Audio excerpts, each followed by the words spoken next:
Test, test. There we go. Took a moment. Hey folks, how's it going? We're live. It's Friday. We're doing some game dev. Hope you've all had a good week. Enjoying your Friday. It's been a pretty good week for me. Busy, but overall good. We can't complain about those kind of things. I'm running a little bit late, so I do apologise. Trying to work on some other things. Hey Lisa, I sell emotes. So you have to just bring it down a little bit there. Just bring it down. Hope you're doing alright. Good to see you. There's all those awesome emotes. Let's put on the background. And I sell nudes both from my own and from others. So you're a nude connoisseur, a nude dealer. Even your own, if you're into that. Is this a new catchphrase now? To shout piss. I sell emotes and overlays of Jeffrey's nudes. Nice.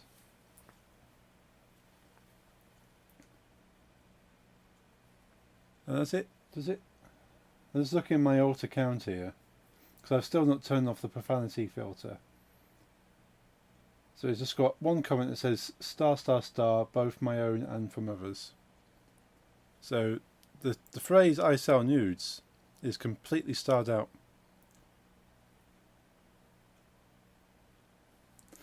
Why have you behave? Only gods know, yeah. Maybe I have that influence. Maybe I bring that sense of order where you bring the sense of disorder. Maybe you kind of invoke the rebellious nature.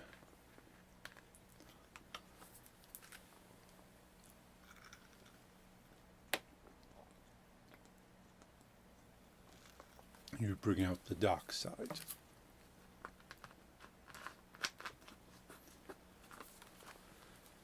I was going to get myself a drink and I realised I have 1.5 bottles of peach flavoured water. So, best drink those really. It's good to see everyone. It's good to see you all here. I'm going to switch over to the main screen. You don't want to be looking at my face and nothing else. Now, last week we rigged up an NPC, so I need to bring that NPC into Unity. But we also today I want to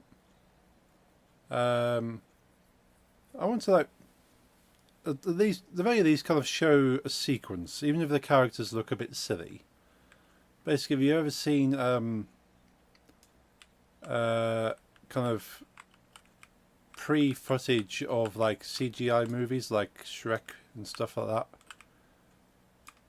Before they fully animated, they just have like very basic models moving around. So I want to kind of do that. I want to kind of sequence. Nice village, thank you. I want to sequence the action, and then I'll work on animating the action. So for the moment, I'm just going to get some NPCs just kind of slide through this little village market. So they're going to look like this. They're just going to stand as statues, and the statue's going to move. And then, whoop, get the keys right around. We need to get the camera following the statues. So I'm thinking what I will probably do. I need to kind of make a couple of small things, I think, that will help manage it. So like little managers that will kind of control things. Probably like little skates, maybe like a little invisible platform that will move, and I just put the character on it and it just kind of moves. And if I have the camera focused on that moving platform, it doesn't matter who is on the platform, then the camera will just kind of move along like this. And that'll kind of like, whoop, I keep pushing the wrong key. That'll kind of do the trick. So I can kind of come in and do detail later. Hey, Botrix, bot has joined the channel. So you think I understand why streamers have like such a. If You were thinking about things from Belgium. What an insult.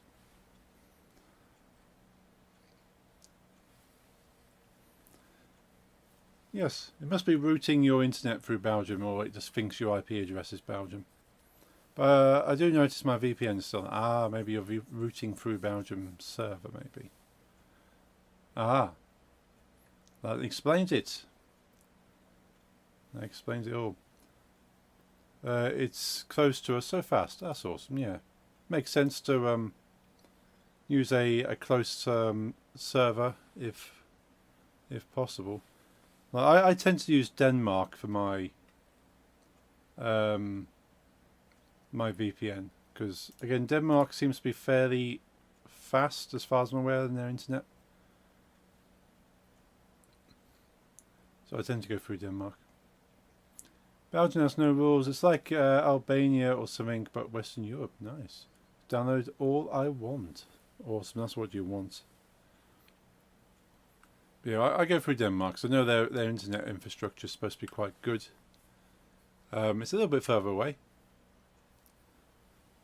Netherlands is very strict with torrenting, etc. Yeah. England is as well. Like, it's like you can't even look at torrent sites. It's not a case of like downloading it; they just don't exist. You try and find them, and your internet goes, "No, don't know what you're on about. It's not here." And as soon as you put a VPN on, they go, "Ah, yeah, of course." So yeah, find a nice neighbouring European country, and all is well. So we have a lot of things here on the left hand side that I want to kind of group. I've already started grouping some stuff, but this pathway here needs to be grouped together, so we'll put a group for here. Denmark ain't that far. It's drivable for me within a day. Nice. Yeah, I've heard the Danish are quite nice. And Denmark in general. You're flyable in 40 minutes. Yeah, it's only about like 45, 50 minutes from my closest airport to Amsterdam. So it's quite a nice trip over to the Netherlands. Never considered actually going to Denmark. That'd be pretty cool. Can't remember much. I spent much time in nature. Yeah, that's cool. It's good to spend time in nature. Well, yeah, speaking of, let's get a little bit of music on the go in the background. You just like to break up the civilized conversation with a little explanation.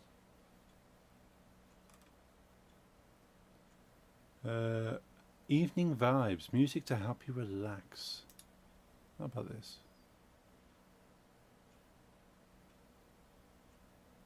Is that playing anything? I don't think that's playing anything. Oh, yeah, it is.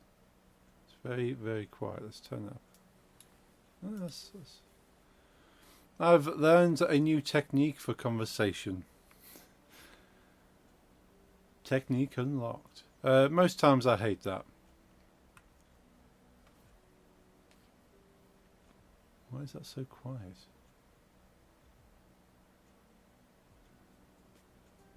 It's relaxing, but it's quiet. Not sure if that's coming through on the stream or not. Randomly breaking up normal conversation by yelling piss makes things more exciting. I think so.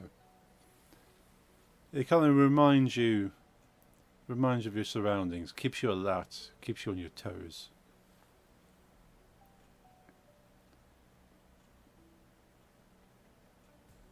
Yeah, hopefully there's a little bit of sound in the background. It does. It does. At least for me, it stops me sounding like I'm just talking to myself.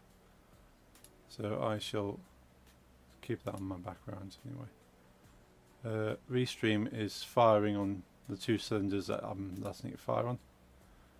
I'll keep Twitch open there and bring up these two things. Yay, and Twitch has done the push out now. It takes about a quarter of an hour for Twitch to kind of do its push. So if you ever go live on Twitch and you think, well, why is no one not turning up until like quarter minute, like 15 minutes into your stream, because Twitch normally takes about that long to tell everyone. Which I can understand why streamers have their starting soon on for so long. And typically you start the stream 15 minutes before you want to stream, because people don't know you're live until partway into your stream. But that's just the way Twitch works. Twitch works on a very lax kind of protocol, which I suppose is cheap, doesn't cost so much. Whereas a lot of things is very instant. It's like, you're live, go. Which in some ways are unfortunate using Restream, because Restream is instant. Like Restream goes, you're live, and then the Restream bot in my Discord will post that I am live. But then the Blue Boy, as he's called in my Discord, or Me6, he relies on Twitch events posting. So I'm going to have to see how it works out, because I'm not going to use Restream past this year. So automatic live notifications is going to be something I'm going to have to deal with. But I still stream to YouTube and Twitch. I'm just going to do it manually rather than through Restream, because Restream's good if you're going to more than those places, but OBS itself can stream to both YouTube and Twitch just as it goes. But yeah, I only have to deal with that in probably October, I think. So I'll need to have a look at it through the summer. Let's create an empty object and call this stone path, and we'll zero that out.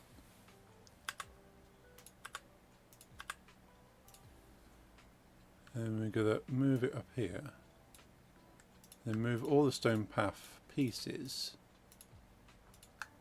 into it.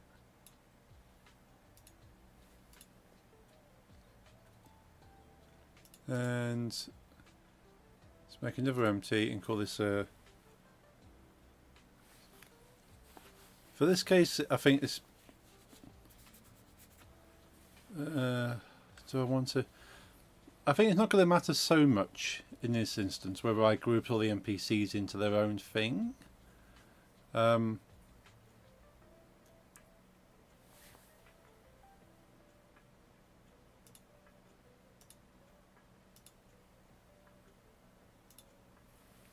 We've got stone path here.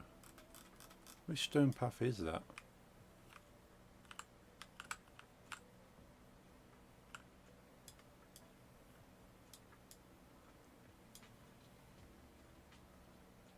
Probably can. Oh, that's the top. So we'll rename that as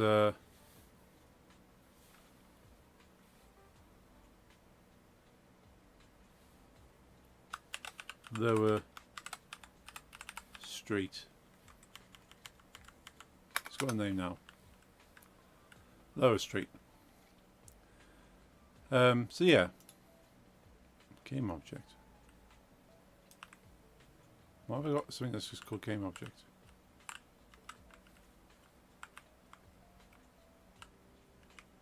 Do you know what that is? It's probably an empty. I guess it's an empty.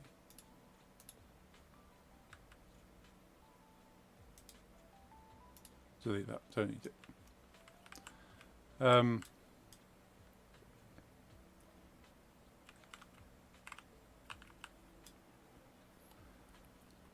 Yeah, I'm thinking so. For the purpose of this, I don't think it would matter, but I want to try and make this as close to a proper situation as I would do otherwise. So putting all the NPCs into their own thing, but would it really matter? Because they end up interacting on the same layer. But then you want the NPCs to kind of interact with different objects that aren't in the same hierarchy. But then all the market stalls are in their own thing. So it'd be market stall, and then market stall inside the market stall. Yeah, okay, let's do this. If it doesn't work, we can change it after. So, NPCs. I'm going to put all the NPCs. Oops, didn't mean to do that.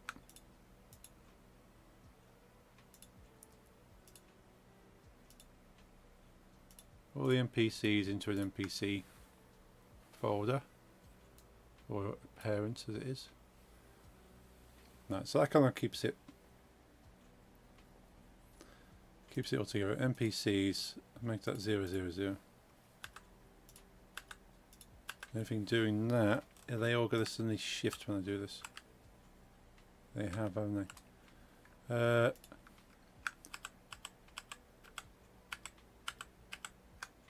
So they're back where they should be. NPCs, let's 0 that first.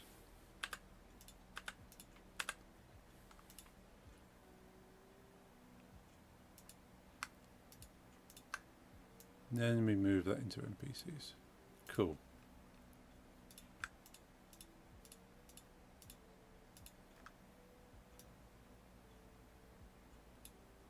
Cool, they got the same kind of world space now.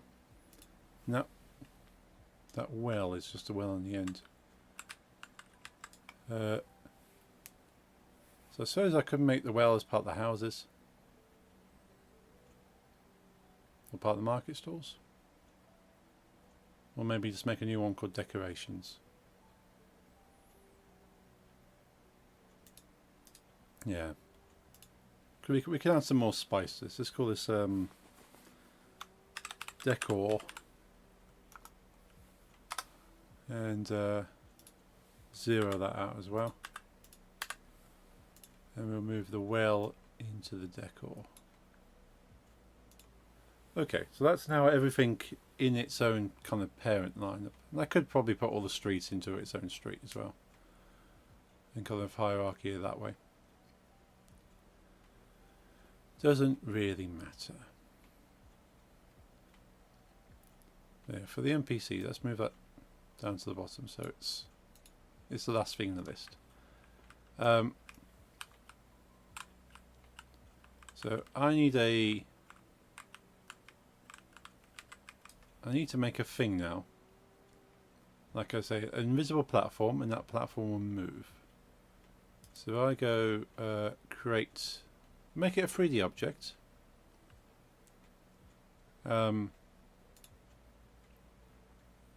So I can actually see it moving. Let's call this stage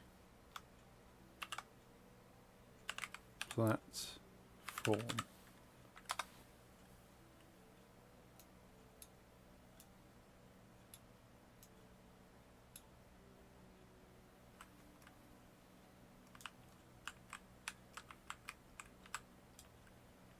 Then we've got the one we want to squish it, because consider it to be like a floating platform. Make it even.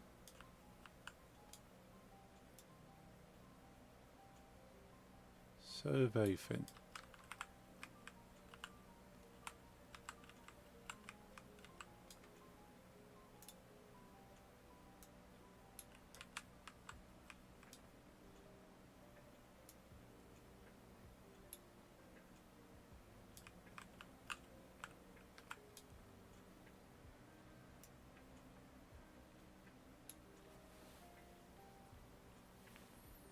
Let's make that 0.5 just for the cleanliness of it.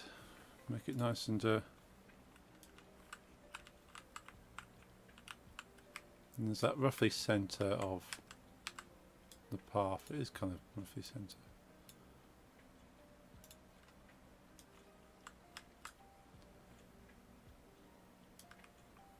Now we have that.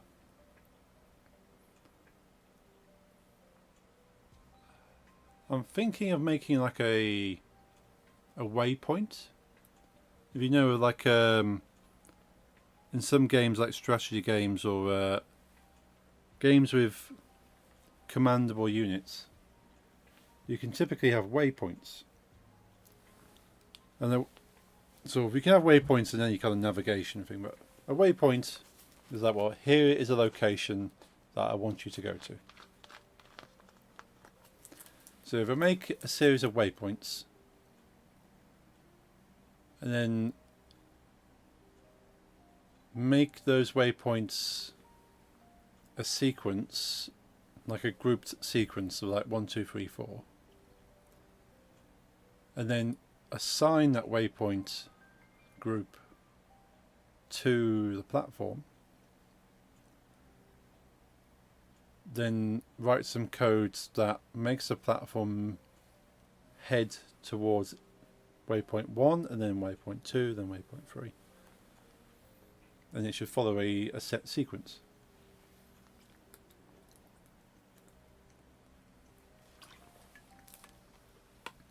Now there is a thing in Unity, kind of like a built-in AI thing for NPCs and enemies and stuff, where I think it's called like Pathfinder or something like a path. It's you basically, you give it an area, so you tell Unity the area, you assign this area as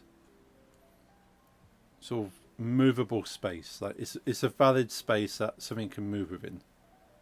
And you can mark areas which aren't valid spaces, so like objects like trees or walls. You say, well, you can't move to this space, and you just basically give it a map. And you then just tell it, I want you to go from this point to this point, and it will automatically draw a path that it needs to get to that point. Kind of like you see in strategy games where you click on a unit and it finds its way to where you clicked. And you can have that in Unity. Unity has that built in. So you just say go there, and it'll try and calculate the best routes to get there. But as we know with strategy games, it sometimes can mess up anyway.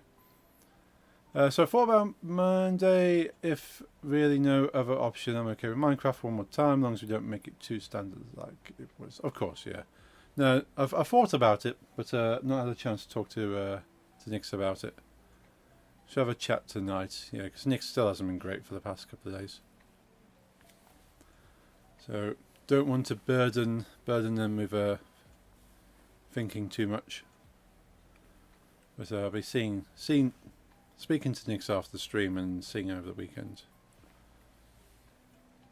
so we can discuss it then. But yeah, it's nice to know it's still an option if it comes to it. But it's a bank holiday again. So many bank holidays in the UK, which means neither of us are in work. It's just making sure that we can be at the computer in time for streaming. So it should be easier this coming Monday. It should be easier because yeah, there's not so much tiredness from working. So it should be good. It's just a question of what, as opposed to if. Be nice to have a day off. Like, for the most part, we get bank holidays off at my place. Aussie food time. Okie dokie, go feed the little fluffy Dark Lord. He demands a feed. We'll see you shortly. Bank holiday Monday. Monday bank holiday. Yes. So banks are closed and a lot of people don't work. So both Nix and I won't be working, which is nice. There is another bank holiday, the last Monday of this month. No stream anyway? It should be a stream. I'll have to discuss with Nix just to see if we're definitely not doing anything. If we are doing something, then no stream. But if we can stream, we should be able to stream anything because neither of us are working. So we'll have to see. I will chat after the stream. And we'll let you know as soon as we've worked it out. Right, let's make a waypoint thing, because a waypoint system is going to be useful for any game. So learning how to make a waypoint system, like a directed waypoint system, rather than leaving it up to the AI to decide. Because like you can let generative like AI systems and kind of predictive systems do the job for you. You can't guarantee the results. So let's make. So what should we need to make first? Probably the waypoint, like the individual waypoint, and then make the waypoint route and call it a route. I suppose a waypoint route, and we could then set the waypoints in there as a series of as points, and then we can apply the waypoint route to a thing. So I suppose a waypoint in itself only needs to be just a thing, just an object. So it could be anything really as a waypoint.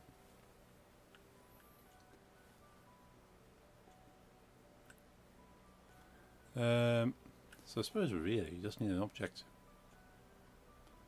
What can we make? 3D objects: cylinder, plane, quad, capsule, sphere, cube. Do a ragdoll. Maybe we can ragdoll. Interesting.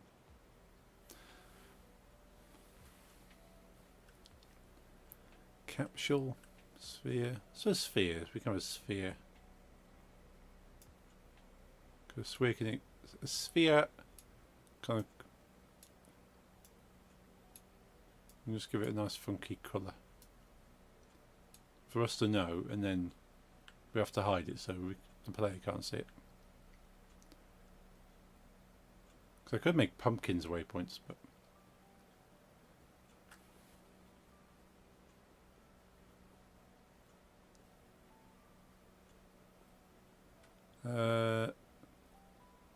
no, let's call this, let's rename that waypoint.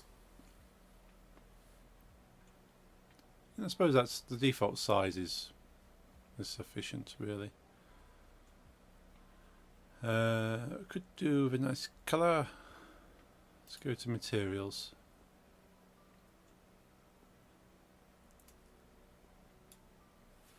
We can use the luminous green so we can see the waypoints nice and easy.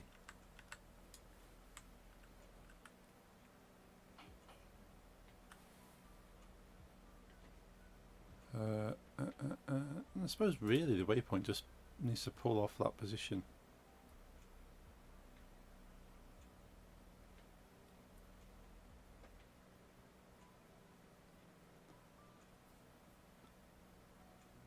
Well, this could be fancy. I'll make it like a flag or something. But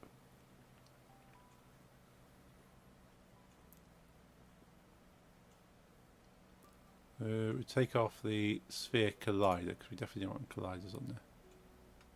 Don't need a collider. That's its trigger.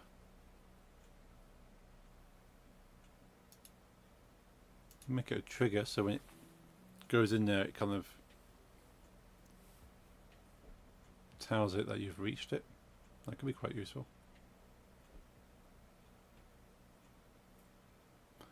As long as it's the correct object. Yeah, I'll consider that. That could be useful. Mesh renderer we can turn off once. We can probably retouch a little bit of waypoint code. That turns off the mesh renderer on start. and have inside the code we can have it check if it's been reached, if something's touched it and it's whatever's moving through it has been reached. But for now I will leave that blank.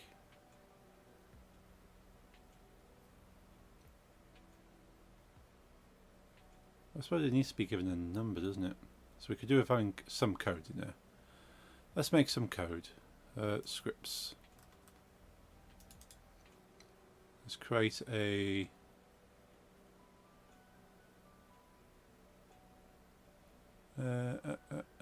C# script. Let's call this waypoint.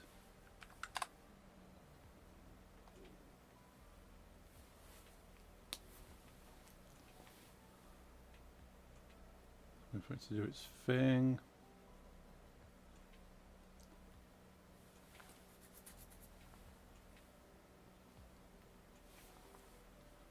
It's got to compile itself. Alright, there's one thing I've not done because I was a little bit late to stream. Let's get Visual Studio on OBS again. So I need to do that every stream. I'll wait for that to load and then I'll get it up on the what's the doodle?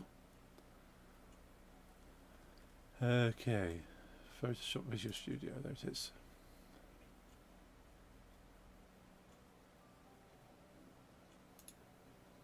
Select, there we go.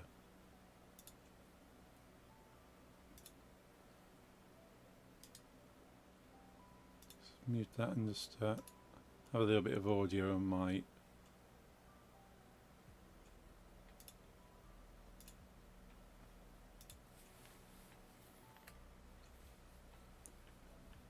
so we'll keep the start and update for the moment, because start we can probably do this game object dot that's a good suggestion. Game object say active false, but I want it to be active. I want it to not just stop existing. So probably get component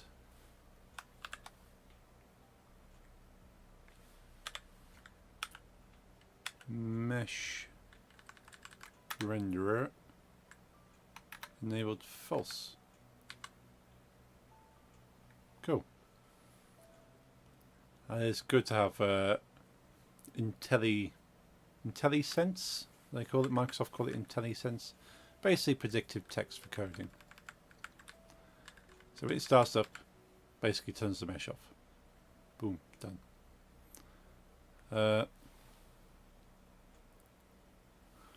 What I will need is an identity number.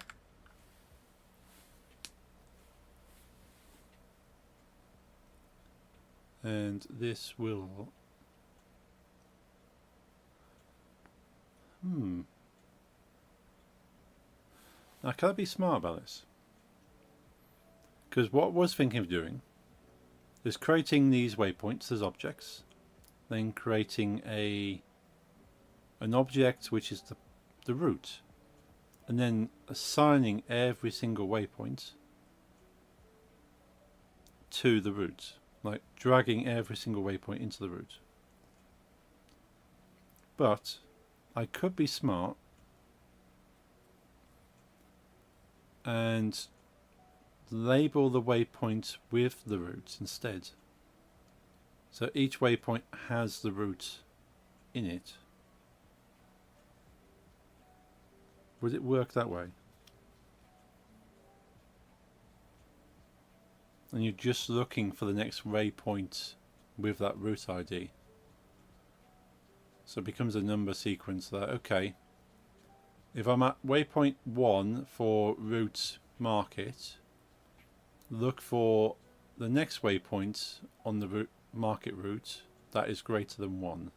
He goes, well, the next one that's greater than 1 is 2. But then it would have to cycle through all the ones it finds, rather than specifically telling it the next one in the sequence is waypoint number 2. But then I would have to have an array. I'd have to have an array of waypoints, and then assign all those waypoints to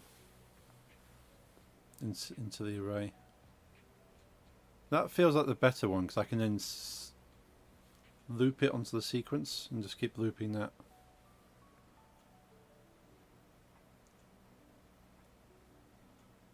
Yeah, I'll go back with my original idea. Means I could do it a bit of both, and like have it as a sequence. Well, have it as labeled 1, 2, 3 with the route ID attached to the waypoint. But when the route starts up, the route grabs all the waypoints and saves that. It grabs them all and then sequences them and sorts them themselves.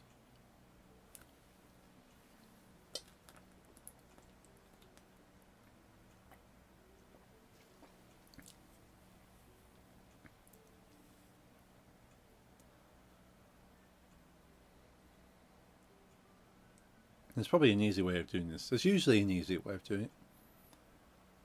But I'm effectively, I could be reinventing the wheel with what I'm doing.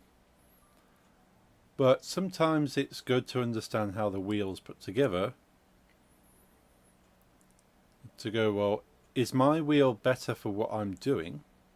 Or should I just find somebody else's wheel and just use that wheel instead? Because sometimes you can make something that's far simpler and straightforward for what you need, rather than having a complicated solution for a basic process. Such as the AI automatically finding a route for you.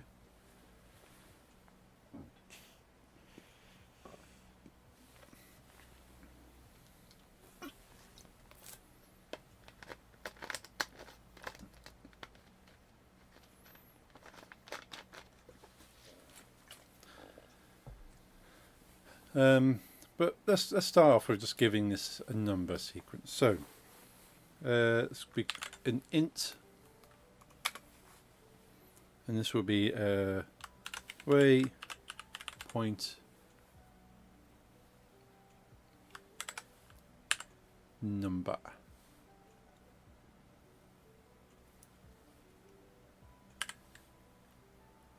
And that'll just be a number from 1 to whatever.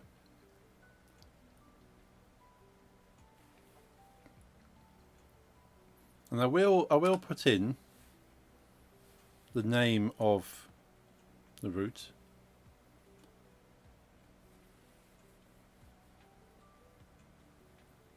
I'll put it as a name for now, so I can click on it and know what route it's part of.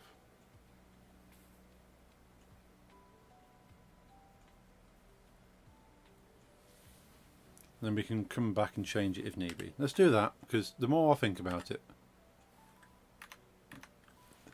number, name. Point name. Let's make it waypoint route name. Let's do that.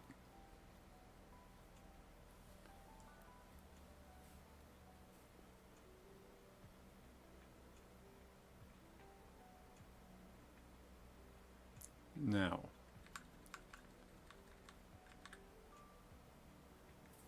we can use trigger collider or collider trigger. Now it's going to be wanting to look for something.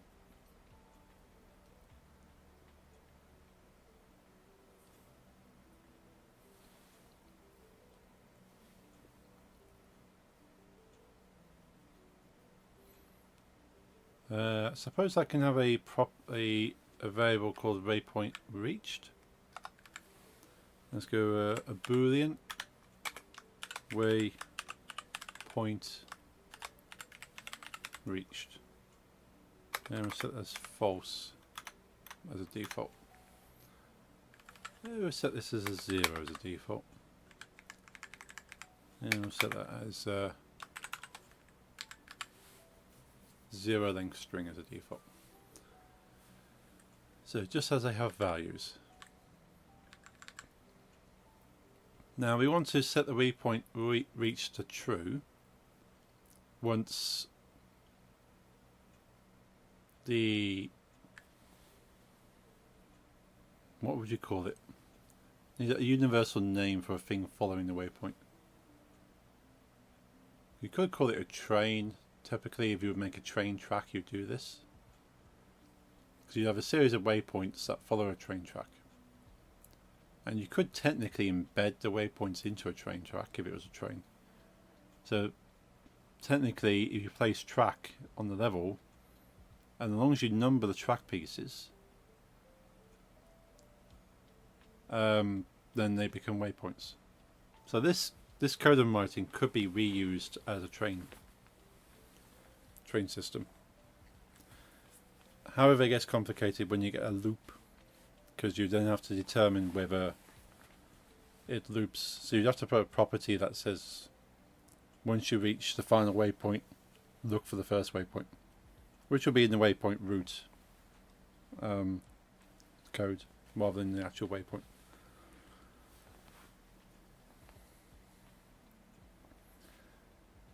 So could write a little script underneath. So private void, because we can set it in this.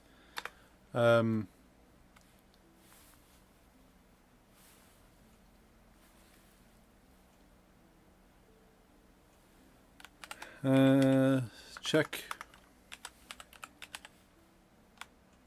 waypoint has been reached. So we check the waypoint has been reached, and we can drop that in there. So I don't like writing code directly into a system function, if I can help it, because you can run this function as a function by itself. It doesn't have to be tied to update. It can just go, well, I just want to see if that works outside of the system function. The same thing I could do for this. I could go, okay, I could write a function that says hide mesh renderer and put that in there, which, yeah, I could do that here. So private void hide mesh renderer, and then we can just put that in.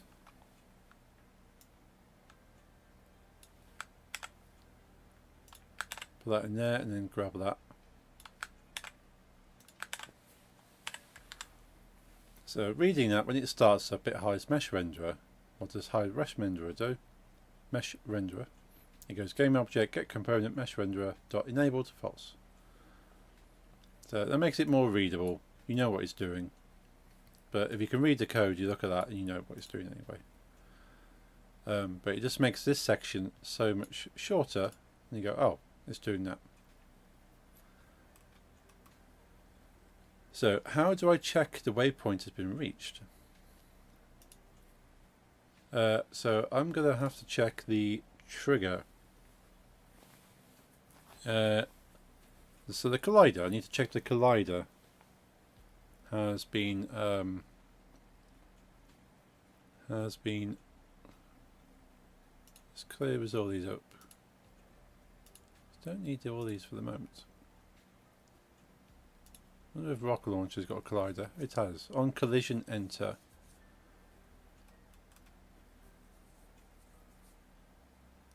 On collision enter.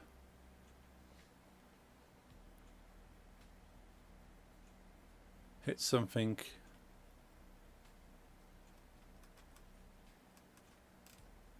If hit something is false, hit something true. add force, drag, mass, collision dot game object compare tag. Okay. So we want to do a on collision enter. So we could put all the code inside here, but we probably want to just do a flag and list what is touched, what's been touched on there. So compare tag.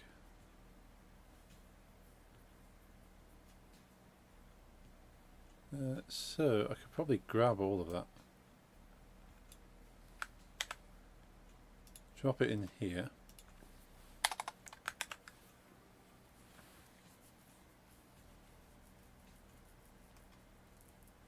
Because we might be able to just skip all this whole update thing anyway.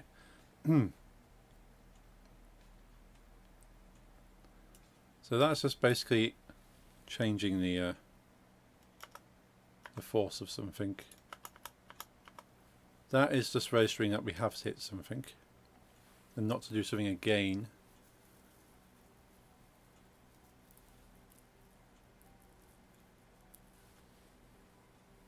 So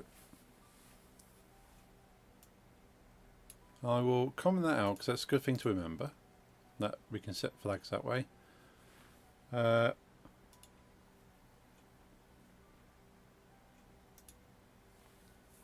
So this whole bit of code was basically checking if the rock had hit the ground.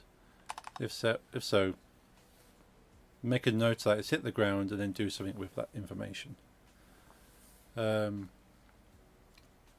we can go if, and go collision dot game object dot. Now this is what we can do something to check with it now. What do we want to check about the game object? Because it could be name.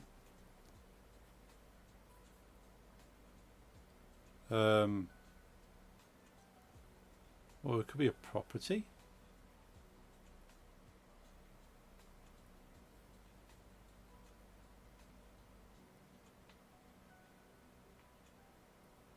Because if we assigned a path to something, we can check it's the right thing that's has that root. Thing is, yeah, it's kind of like a chicken and egg situation. Actually, you need to have the object that you're checking for before you can check for it, and I don't have that object yet. But what other options? So the object that basically collision.gameObject is what's just hit this waypoint. What do I want to check? Defines whether the game object is active in the scene. Okay, active self, local active state of the game object. So we can do a tag. A tag IntelliSense suggestion based on this code context. So we could go by tagging everything. I'm not sure if I want to tag it, if I want to be slightly smarter. Layer. Get the layer it's on. So compare tag. We can say, well, is the object tagged with something? Don't want to bother with that. Equals. Tab twice to insert equals.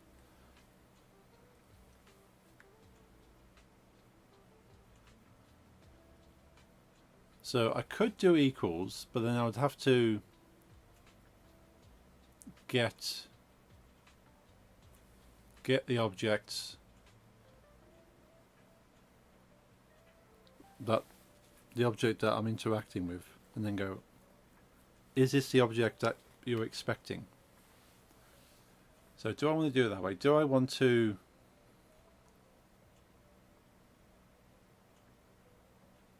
so I'd have to like get object, and I won't know what object I want to get. But then naming the root. But the root, I suppose, could have the platform on it.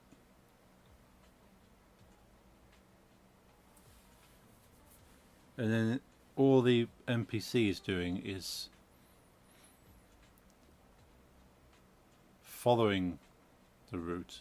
So if the route is that moving platform, that is the route, and the platform follows the route, and the NPC just follows the platform.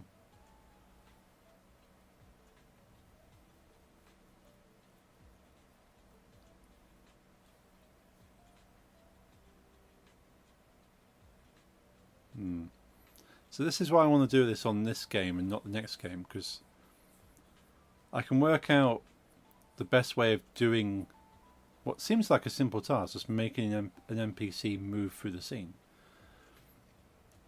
But I work out the best way that I want to handle it, and then I can do some research and go, okay, what's the industry standard, what's the recommended.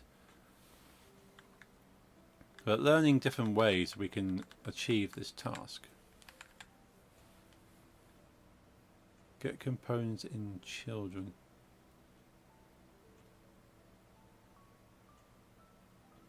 So the thing is, they could be children of the route, I suppose. If all the waypoints are inside.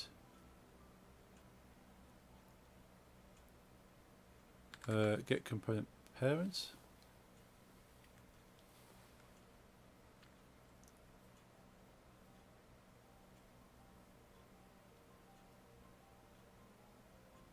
No, it can't be children, because it could be children if the moving platform is actually a child of the route and not the actual route. That's the only other way you'd do it.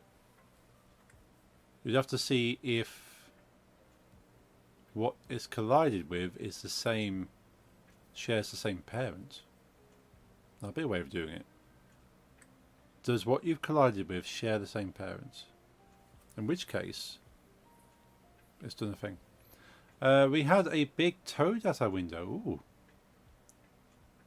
That's a bit unexpected. Also, neighbours also walked dogs. Mine wanted to kill, but they fled. They know me by now. Most people avoid me like the plague. Hopefully that's a good thing, and then go, oh no, it's Jeffrey, run.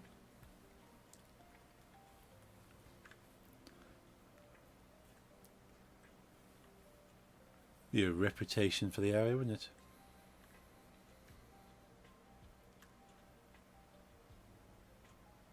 Get component in parent.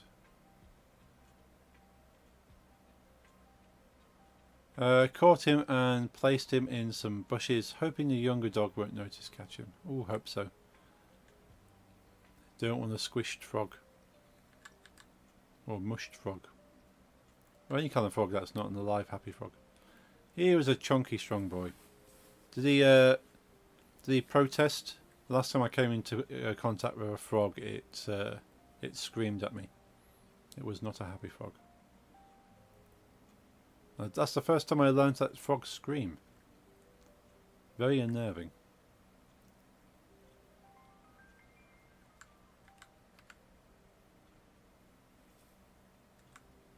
Components and children.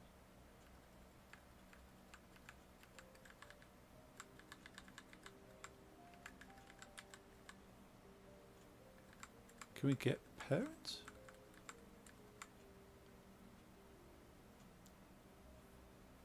Like toads. Nice. Yeah. They're very cool creatures. I like reading about them and stuff. And I like most animals. Yeah, I'm the same. Like, I can appreciate most animals, at least from afar. Like, I'm fascinated, like, with life in general. Some things I'd rather not be too close to. Or at least behind a piece of glass. But other than that, I'm pretty cool.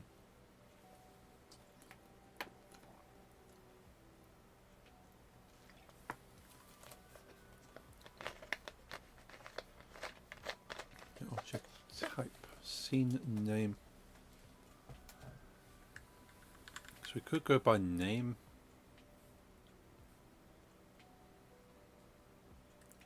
So we grab the name, and if the name matches, the root name. So go by name, go by naming. Whole thing falls apart if the naming's wrong, but it makes use of naming it. But I like the idea if I can do like a hierarchy thing. So as long as they're in the hierarchy, then it'll just do its. It'll just kind of operate as a whole. And it makes sense if it's in a hierarchy. It's all kind of clean and stuff. So how do I get the game object's parent? So you got component in parent. So I suppose I would have to see if I can get a component from the parent, and if it's there,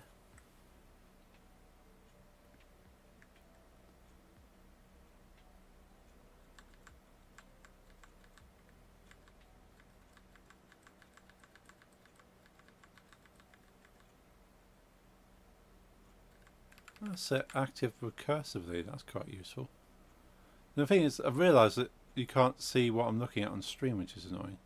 So I've got a context menu popping up while I'm just looking through everything that I can go after the dot.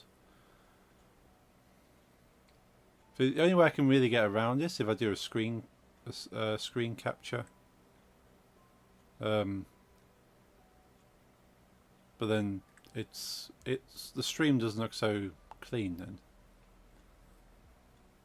Send message using method name, string method name, message options.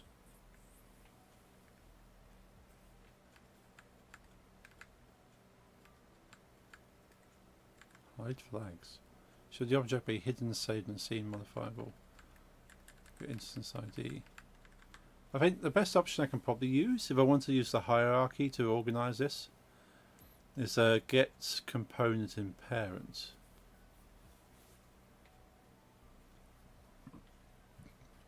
But then, as far as I can tell, it will fall apart if 1, it doesn't have a parent, and 2, if that parent doesn't. If it does have a parent and it doesn't have the component.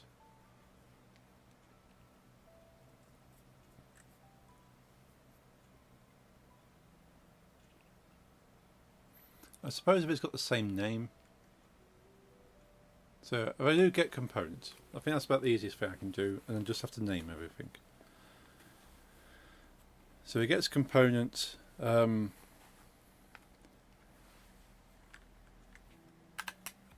Get component.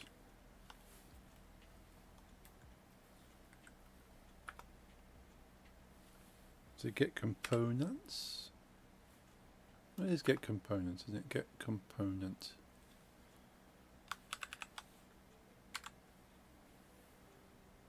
But I'll have to write the code for that.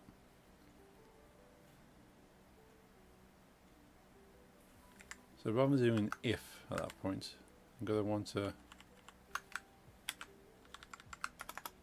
let's remove that, paste that in there, and we'll comment that out because I'm going to have to come back to that. And we'll comment this out as well. Because I think what we need to do is give it a bit of script, and after grab that script and then log in the script. I think that's the best way of doing it. Okay, so at the moment this is about as much as I can do, because I can grab the script here, pass in the waypoint number, and then the script will go, I've been given a waypoint number, move on to the next one. I feel that's the best option, so let's come out of that. Yeah, I know, yellow script, I know.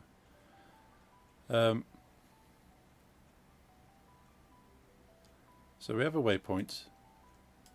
What we need is a waypoint route or stage platform.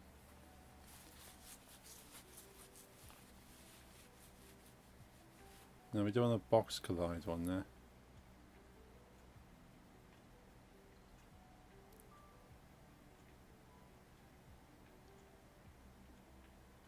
Or do I do this the other way around and just have that collide?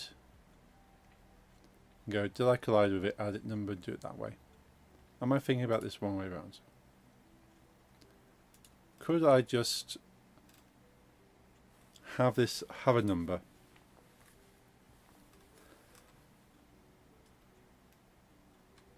and then have the platform read what it's just hit? I feel that's probably the better way.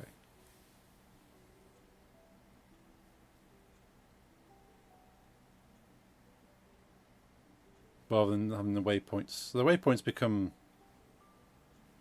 kind of inert. That's probably the better way. Probably the better way. So basically still doing what we're doing, but we'll run it from the other side. What we will do, if we're doing it this way then, we'll keep this code here because I will need it, but on the other side. And update, I will not need, but I will do a public int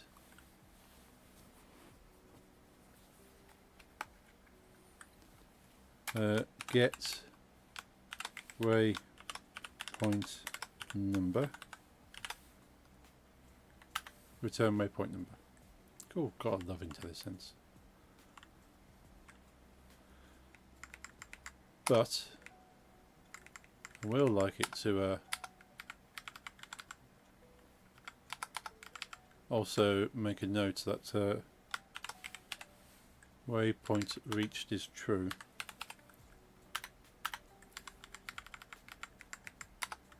Because if we're asking for the waypoint number, then we must have hit it.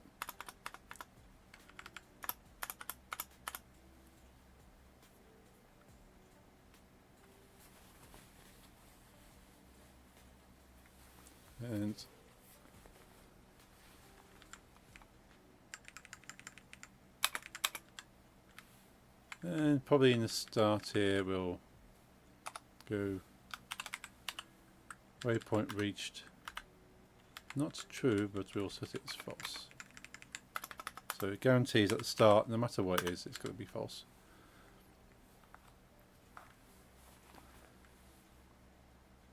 Four more panels until comic release starts, and the last really difficult one I did today. Nice. Well done, doing so well. Took me 1.5 days. Church interior, I think I told you about. Yeah, all the different all the extra detail. Yeah, curse the fact I chose child flooring, but I bet it looks awesome. And you gotta look at that and go, yeah, that was a pain, but I'm glad I did it. I'm just not glad I chose to do it.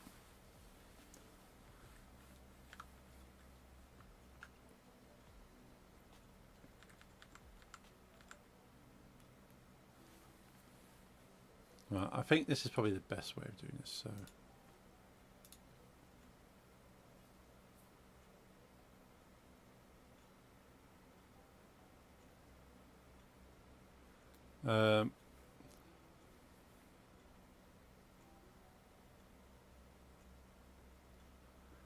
now do I make a standardized object?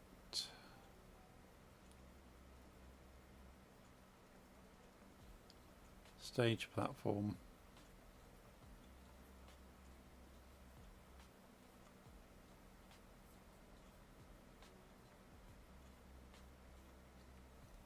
So we want the platform to move to the next point, but in what sense? Do we want the platform to be a part of something greater?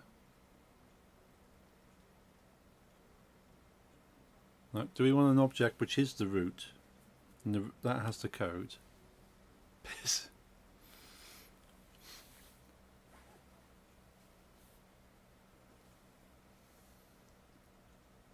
We have to do something with that, I think. Let's make it into a meme.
Just seeing if there's any interesting memes.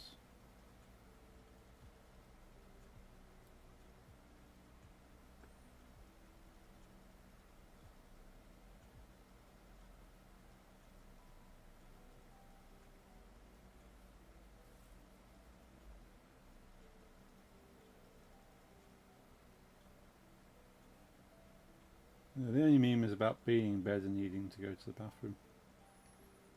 It's not very fun.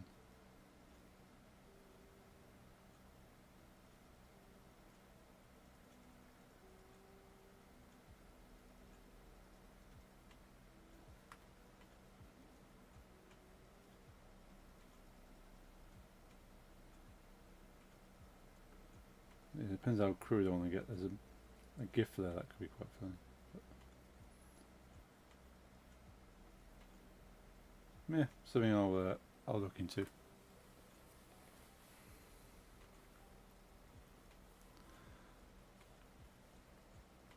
Okay, so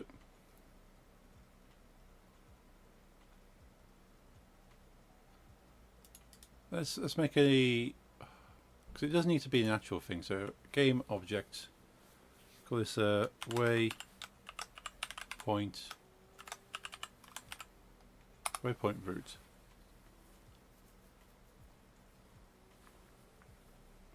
And we'll 0 that.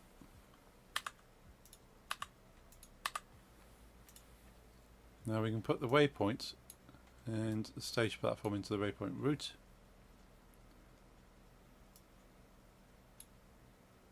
Oh, no part of it. There we go.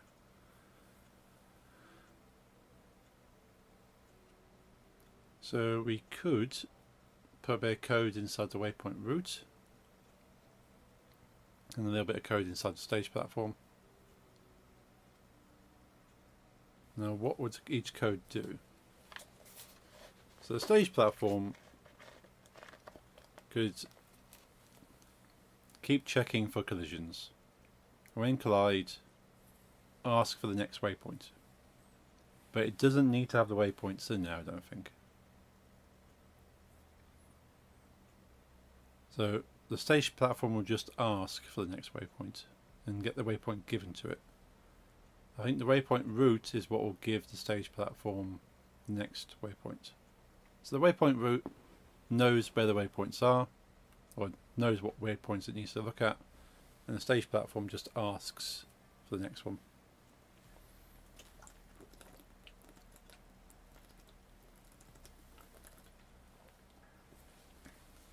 That's making sense to me right now. That's half a bottle gone. It's very warm. Not sure what it's like in the rest of Europe. Definitely warm in the UK.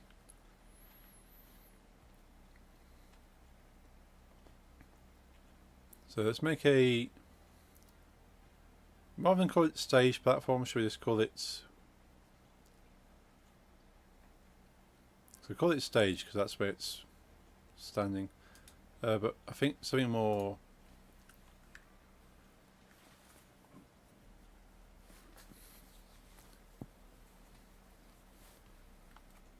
should we call it like a waypoint driver? That sounds more, waypoint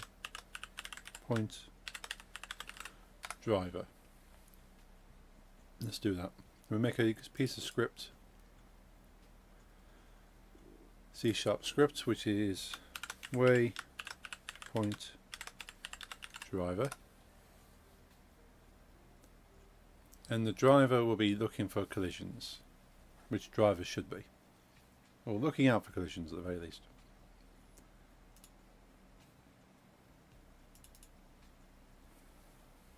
Okay, so we'll grab this on collision thing here. Don't need it in the waypoint. The waypoint doesn't need to worry about collisions. So waypoint number, yeah, I'm happy with all that. Put that. So on collision.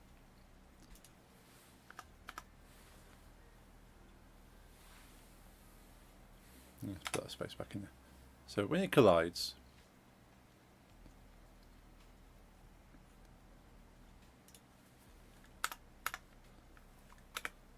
so let's call this make a waypoint waypoint as a thing, and we go get component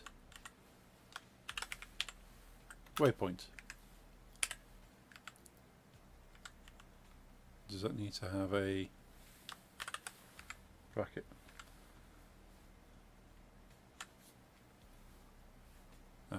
Needs to have a waypoint equals, there we go. So we make a new waypoint object. We then call it waypoint, and then we grab what we've just collided with and get the waypoint. But do we need to make it a try? Does it need to be a try get? Try get component rather than get component.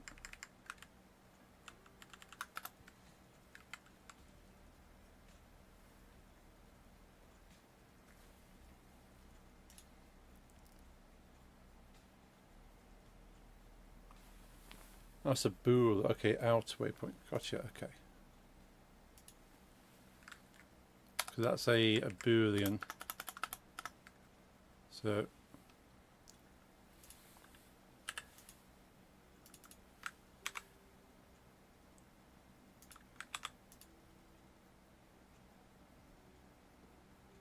out. So it needs to be out. Cool. Alright, so what I've changed in the code there, there's two ways you can do this. You can get the component and assign it to a variable, but that's all good as long as the component exists. If it doesn't exist, it crashes. You go, well, I can't get waypoint. That object doesn't have a waypoint. So then you have issues then. So we could do, because this returns a boolean. So a boolean's a yes or no. So we could go if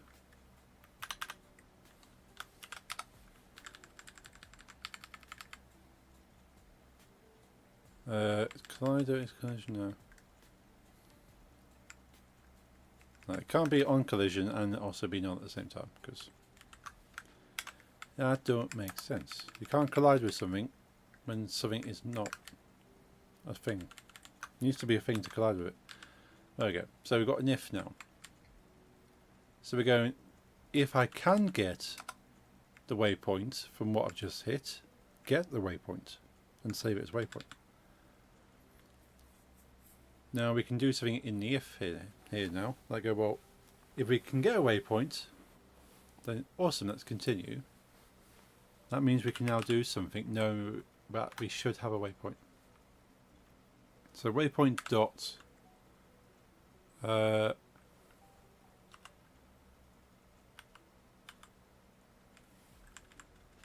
get waypoint number.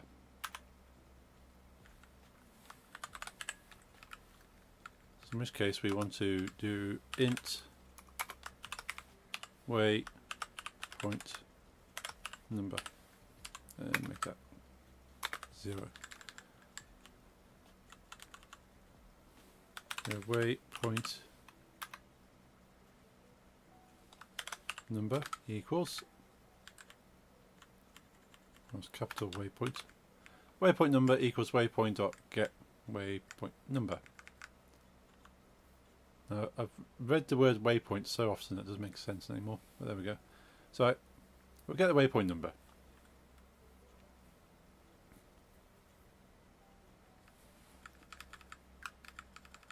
You can delete all that because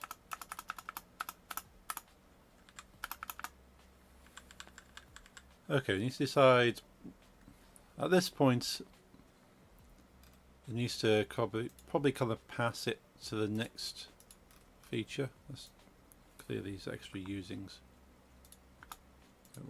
Don't really know why I put them in there, but they're there.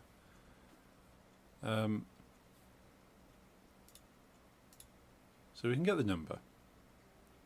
So once we have the number, we're going to want to pass that number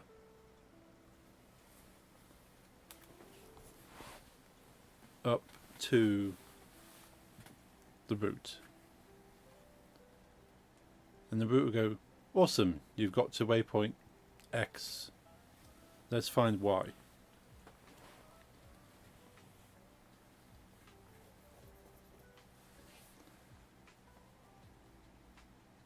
So we could probably have a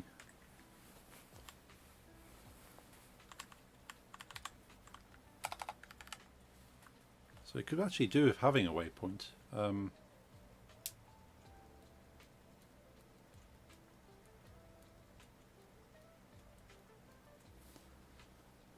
Now I could put the actual location in the code rather than getting it from the game object itself. I can get it from the code and just have another function that goes public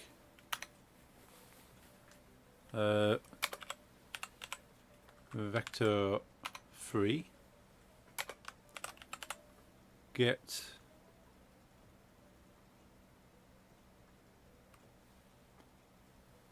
location, I suppose.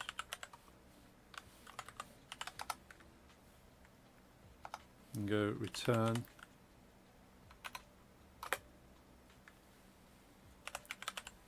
game object transform position.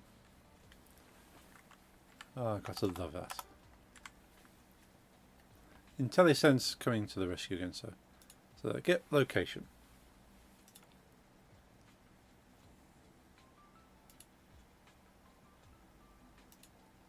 So we could have a waypoint and call this next waypoint.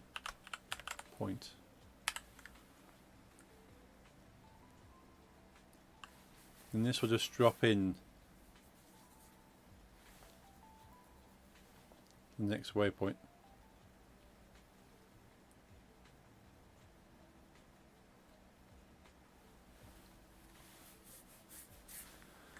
Let's make a function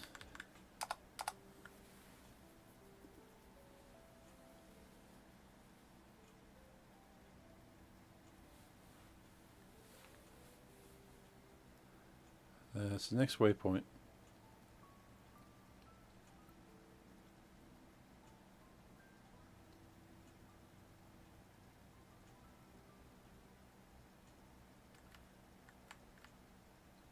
I suppose we can put this up here then, so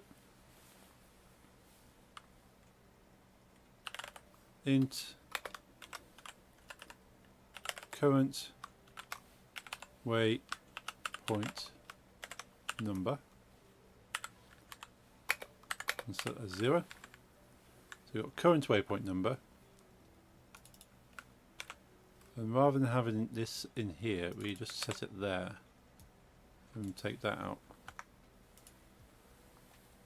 So on collision, it will update the current waypoint number.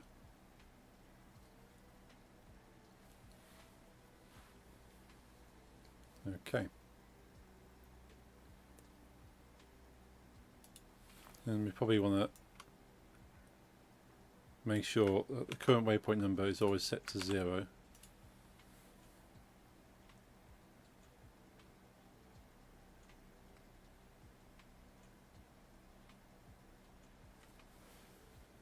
And if we make next waypoint,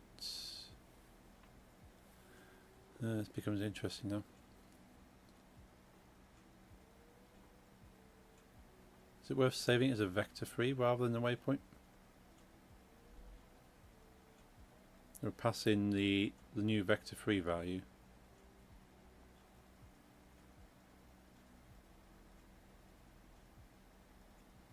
We are getting the vector free. So it depends if I get the vector free from the waypoint to the route, and then that route, the vector free is then passed to the driver. So it becomes like a circle. So driver gets the waypoint, goes, I have arrived, passes the message up to the route, say I have arrived. The route goes, okay, let's find out your next location. gets the next location. It then passes the next location to the driver gets there, says driver arrives. So it kind of goes in a loop.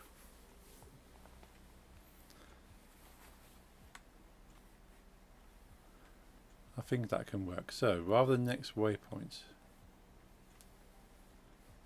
should that just be a vector 3 rather than holding the waypoint in there? So next waypoint could be a vector 3.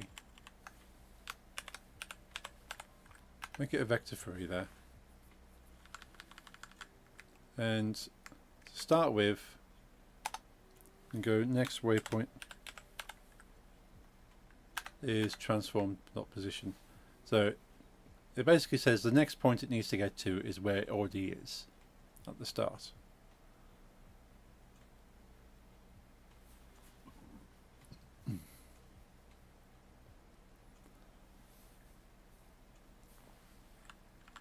So then we need to write some code that will take it from where it currently is to the next waypoint.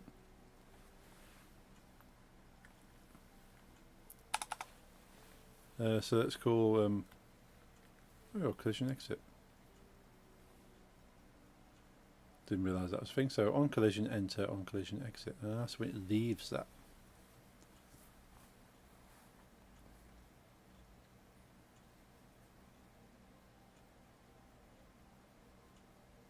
Yeah, I don't think it needs to have an exit command. So private void, no, not on collision, private void, let's call it drive to next way point.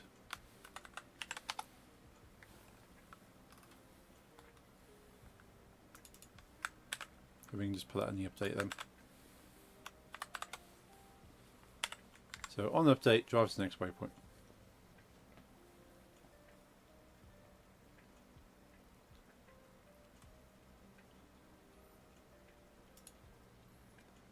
So in driving to the next waypoint, I'm going to need to know where I am, and then where the next waypoint is, and then change where I am progressively to that point.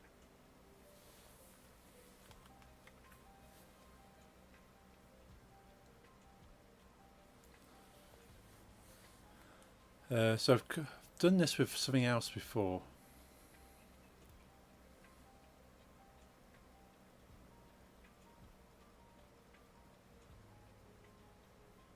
Is it something in this though? I think it's an old project I was messing around with. I've done something like this, but I think I could probably do it better now. So that's the good thing of doing the same thing over and over. You find better ways. So I probably need to do some fancy maths.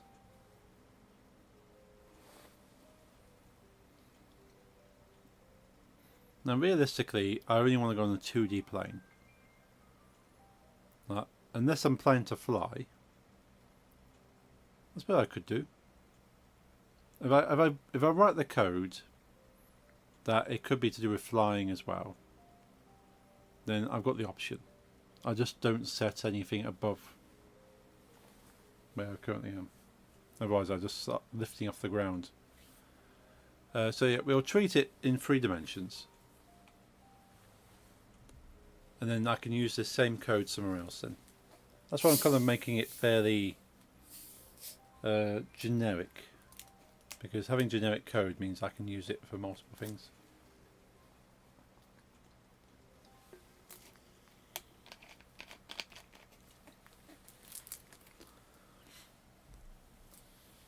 Okay. So we grab the information we need and we can start doing calculations. So let's go int, won't be int, but it'll be a float. Float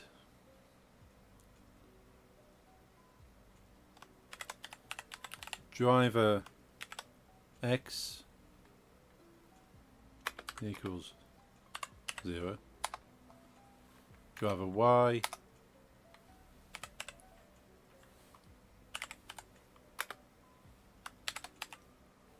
It's interesting it got driver Y but didn't bother doing Z for me. Equals that. Okay, so you've got driver X, Y and Z. And then we also need float waypoint X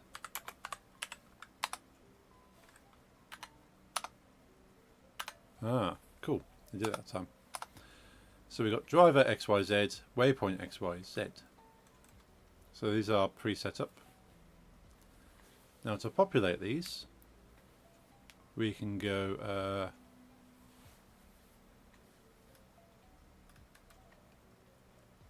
transform position.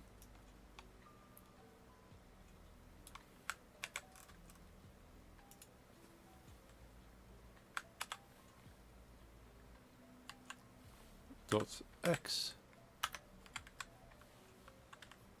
And this will be driver X equals transform position X. Driver Y is Y, driver Z is Z. Thank you. Let's go waypoint X equals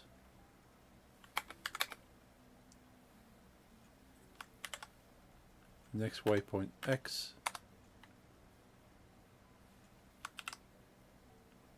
waypoint Y, waypoint Y, waypoint Z.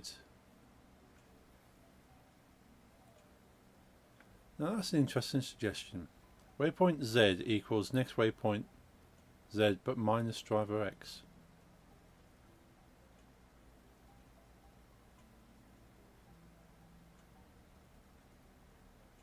I'm not sure why you'd want to do that calculation.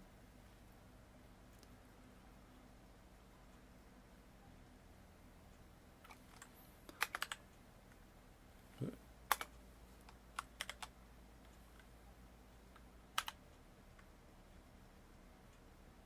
next waypoint Z. There isn't a next waypoint Z.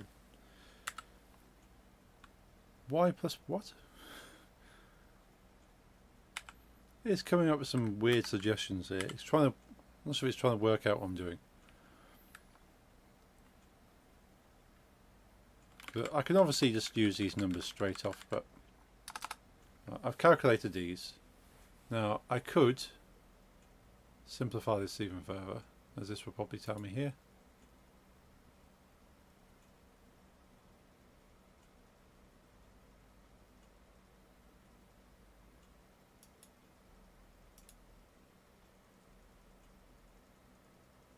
Not sure what that's about now.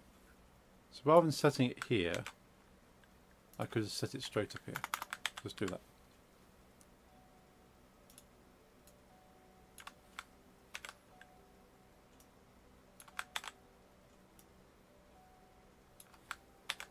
But it's should never be afraid to kind of write something and change it afterwards. You go, well, actually, upon reviewing this, makes far more sense just to do it a different way.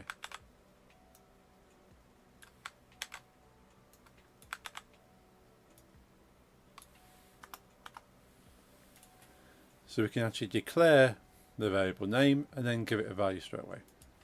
Okay, so we have 6 values. 3 for where we are, 3 for where we want to be.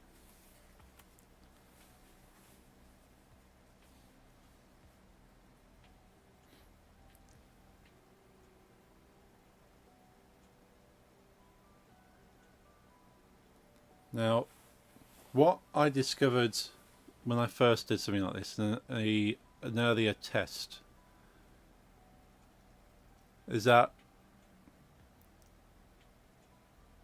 the ideal thing would be to go in a straight line, like from point A to point B in a straight line.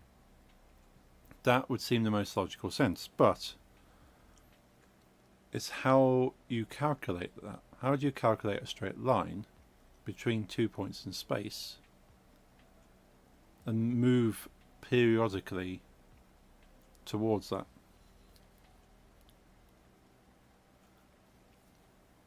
But I suppose you need a kind of break down the distance into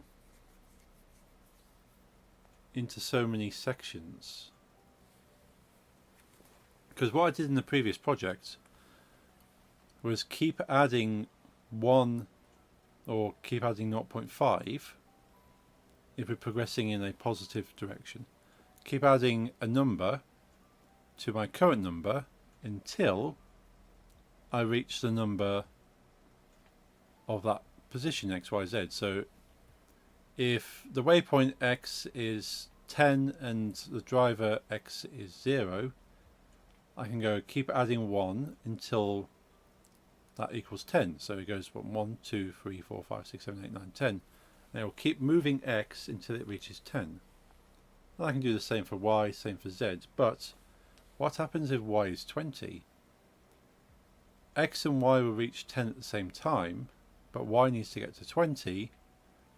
So what it tends to go, it will go diagonally, perfectly diagonally, until it reaches 10, 10, and then it will go off in a straight line until it reaches 10, 20.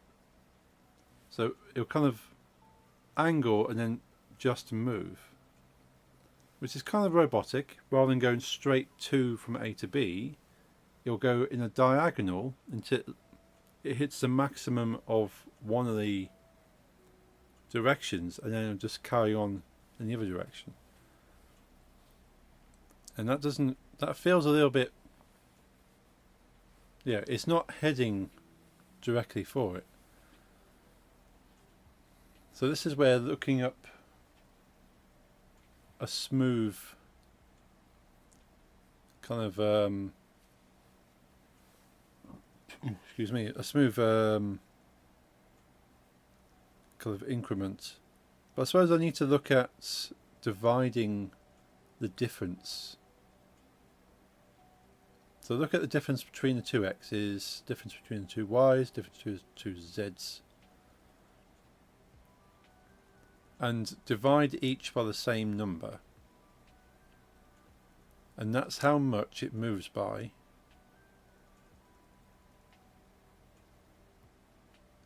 each time. So it's always moving, like if it's 10 and 20, it'll move by 1 in the x, but it'll move by 2 in the y, because it needs to go double the distance in the y than it does in the x. But does that make it means it going faster because it's got more of a distance?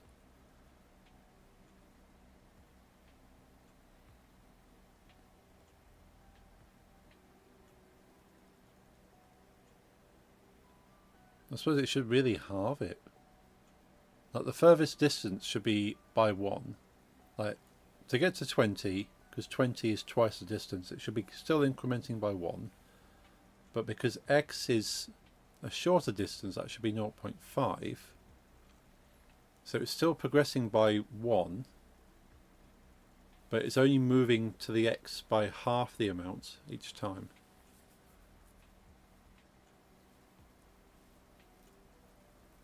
Oh, there is a maths thing here. I might need to Google some maths here. Let's have a quick Google on the maths. So, where's my mouse gone? There it is.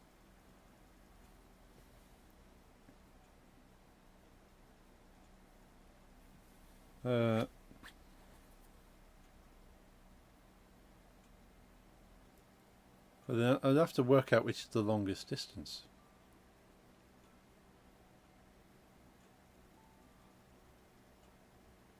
Because you'd want to plot along a line equal distances and what those numbers would be.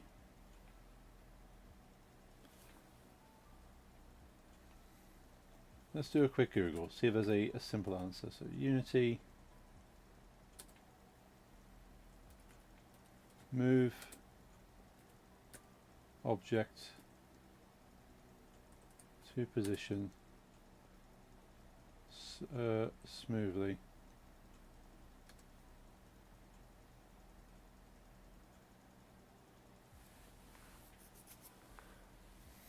What does the great and wonderful Bing suggest?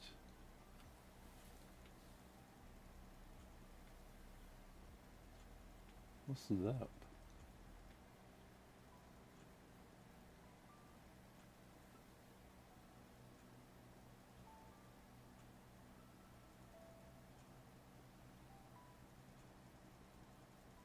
So vector free start transform dot position. Yep. So we've got the starting position. We've got time elapsed. Or was it distance elapsed? So as long as elapsed is less than the duration, current position is lerp start and target, then the elapsed divided by duration. Elapsed is then added down to time.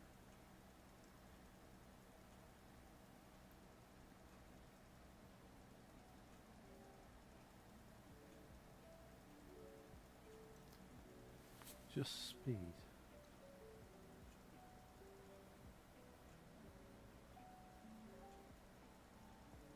We've got move to position, target position, dot duration.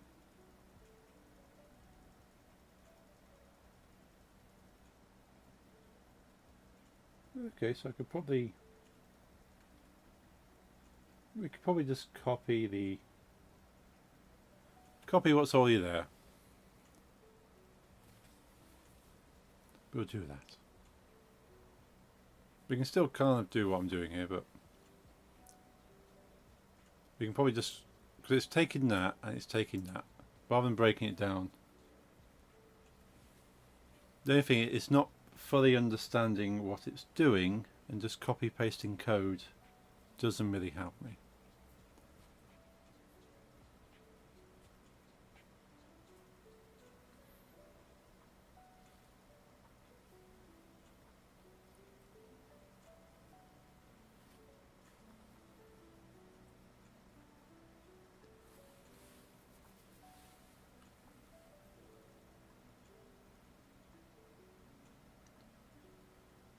Right, so let's go to game dev.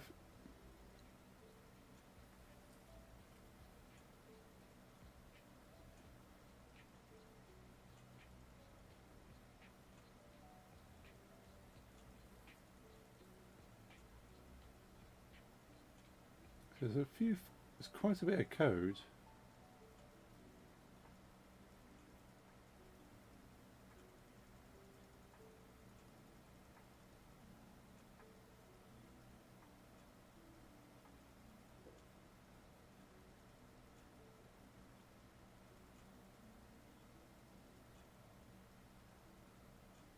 Okay, so speed and set speed. Oh, okay, it's giving me several different options I can work with. So let's I'll paste that into my Discord. So if anyone else is interested, they can look at it as well. There seems to be a lot of text there. So vector-free lerp, or vector-free move towards methods.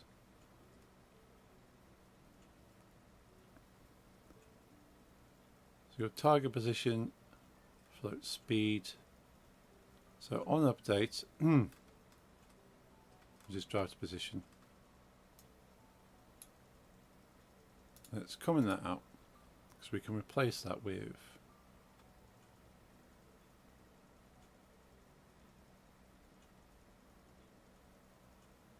that's lerp. I don't know what lerp is. We'll move towards.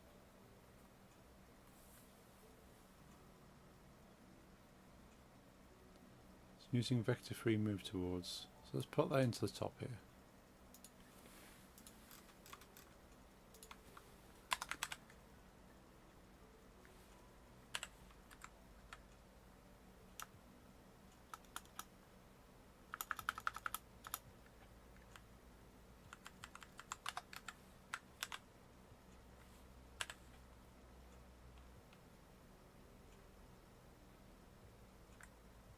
See, that doesn't seem to want to... Instantly that's saying that doesn't know what I'm talking about. Okay. We'll ignore that bit. See if it will work without the using.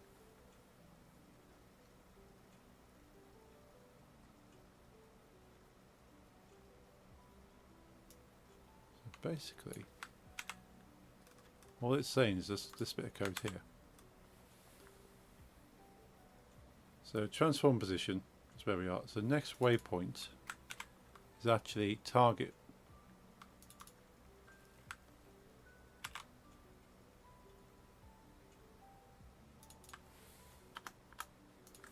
Next waypoint, we've got speed, which we need to put the value in there. So it needs to be up here. So speed is 1. So that's suggesting move towards by 1 times delta time. Getting close to finishing this game? It depends where I decide the finish point is, really. Like, it's playable, and I've been playing it quite a bit. But I would like to make this intro sequence. So I'd like it to have like this little NPCs moving through, have the camera like a cutscene, camera moving around, NPCs moving, interacting, like animating.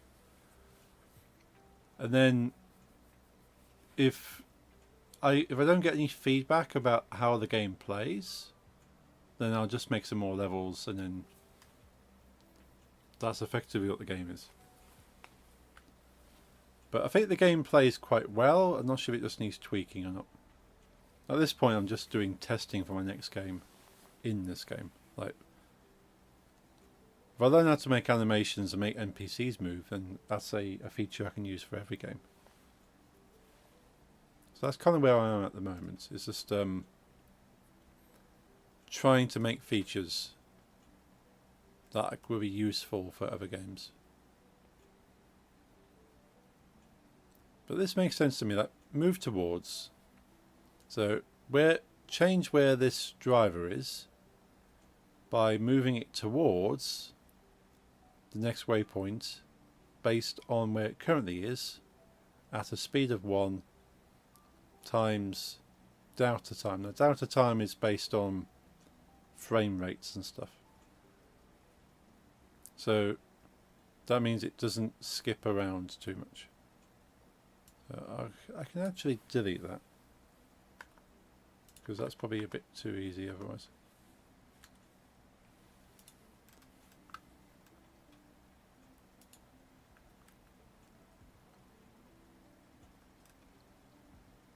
So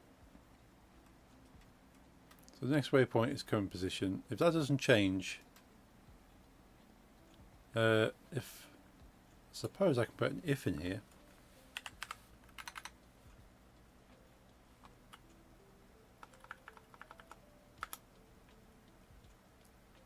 If transform dot position equals, so rather than equals, make it does not equal. If it does not equal it, then we want to move there. So that makes that fine on collision. Update the number.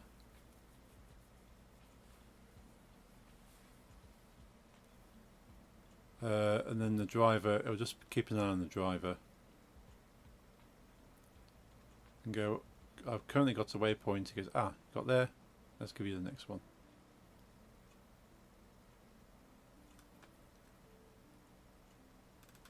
So this just gets given a waypoint, and it just keeps moving until it gets there and stops.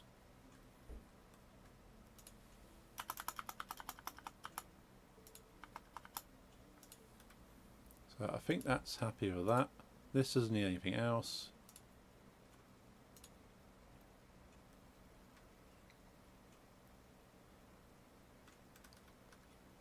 So what we would need to do now then is make the root code.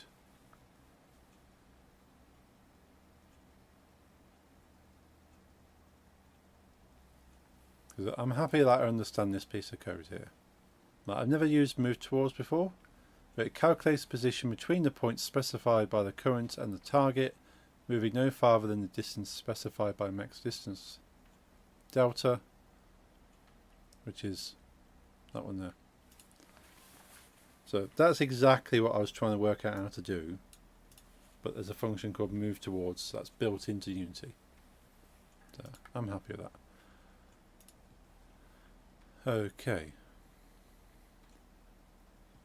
Let's go to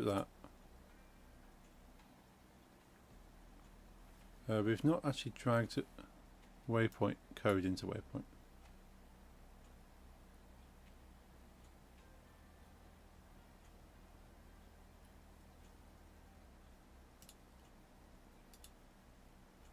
Oh, I've not made these public. Might have if they're public. Do they need to be public? They don't need to be public. They can be private. You can actually spell private. But they could be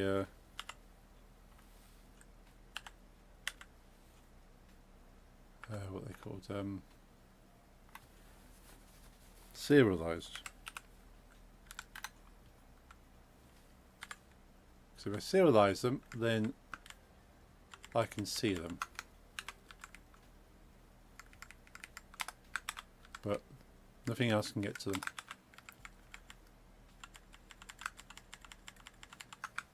Let's do this.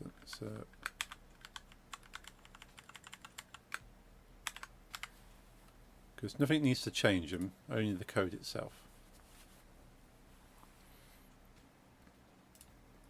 Let's make sure we can do the same here.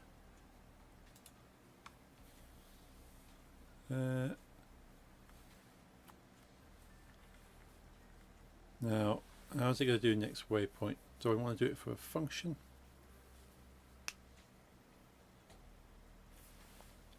So I can do it for a function.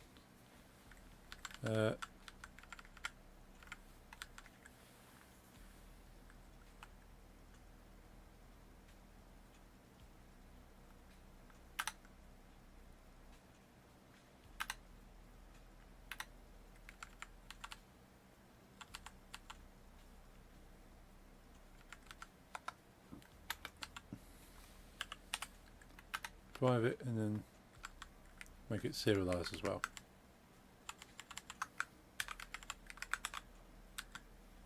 Didn't realise I can do it that way around. That's quite handy for space. Because of that, I need to put functions to read them now.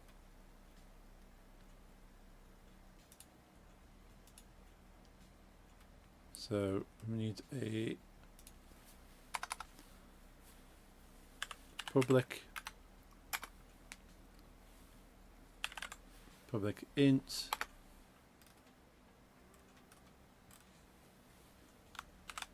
get current waypoint number, return current waypoint number, and public void set next waypoint.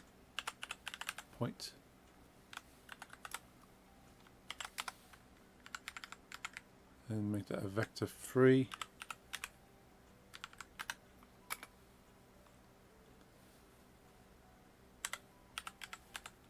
Next waypoint.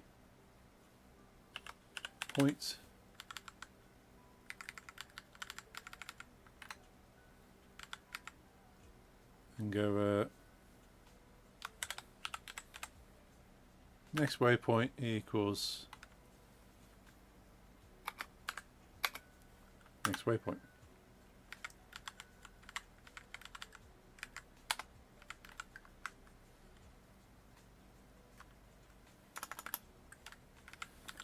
Let's tab that in because that looks a bit awkward sat there.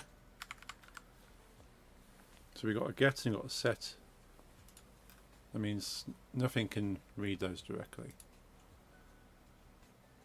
Okay, it's back to here. What are we looking at for time? Just hitting 11 o'clock here. Just where I'll very quickly write the code here. So waypoint number, let's go that, keep that as that. Waypoint name,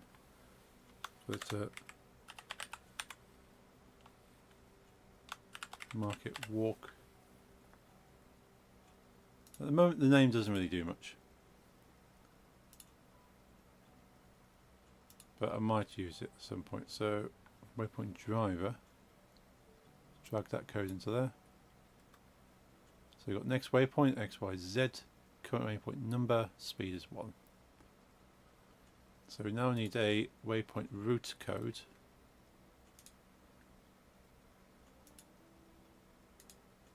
Go create C# script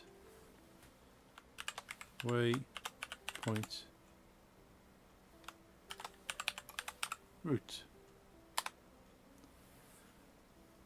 I know I was thinking today of actually animating the NPC that I was rigging last week, but what am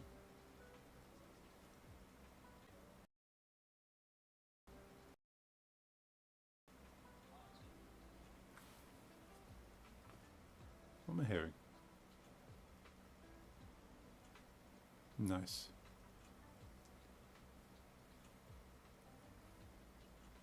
Has my stream gone offline? Oh, looks like I went offline for a second there.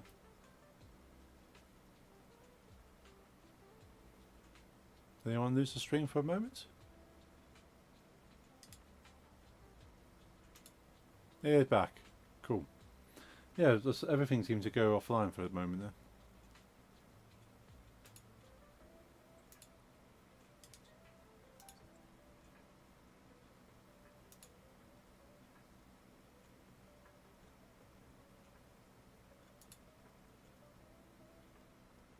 Odd. Okay.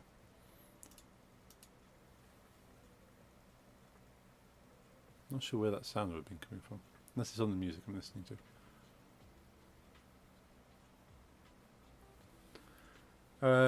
Right, so what was I thinking? Oh yeah. It's the waypoint route. Drag that into there. And then we'll open the code.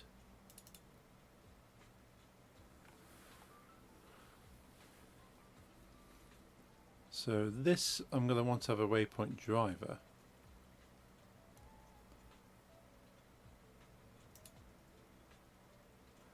On the phone it won't load anymore at all. So Lisa can't watch. Oh no, I wonder what's happened. But yeah, I can see it on my PC and I can see it on my laptop. Let's come back.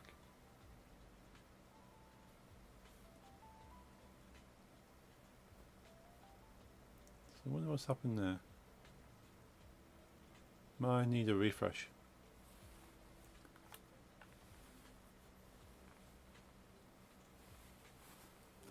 I won't be on for much longer anyway. I do appreciate trying to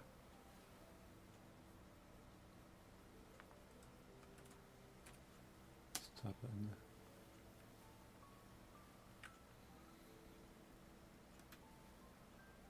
there. Just say now I just went live. It's not telling me how many people are watching. Yeah, it says 0 people watching my stream. That is my age, yes. So I've been meaning to follow you with the alt.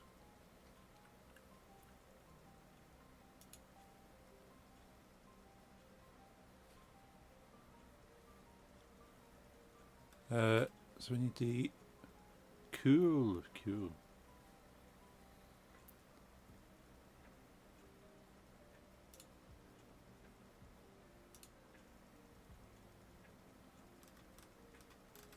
So if I put in a waypoint driver directly, then I can start using stuff without having to grab the component. So go waypoint driver, and the bots are reattaching themselves now. Waypoint driver. Okay. So I can then attach the driver into this.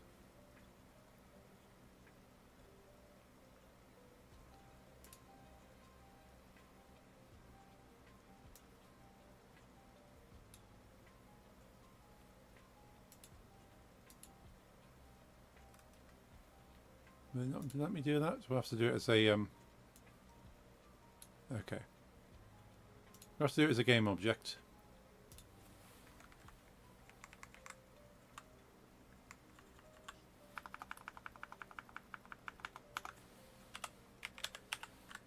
Game object.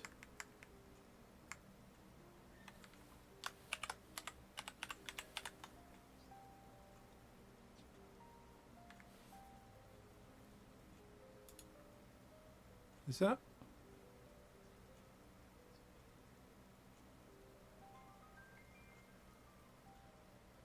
Sounds like I can hear myself. 1, 2, 3. Hello, hello.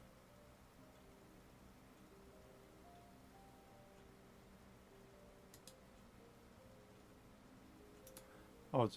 Okay. 'Cause it's supposed to be muted.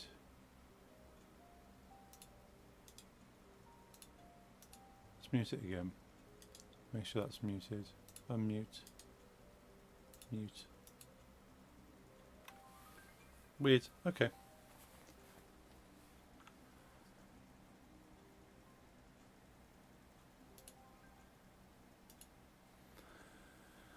So that'd be driver object.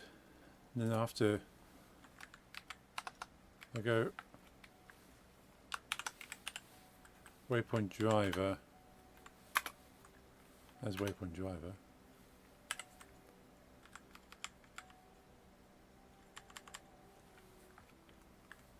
Go public on both. I suppose it needs to be public, but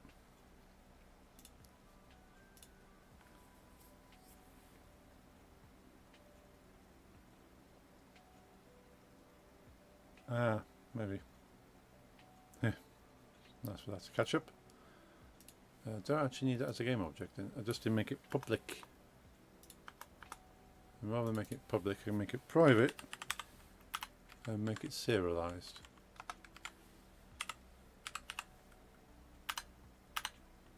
Let's do that instead. Do it the proper way.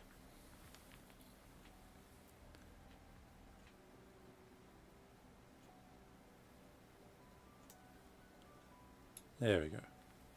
So we've got the driver in there.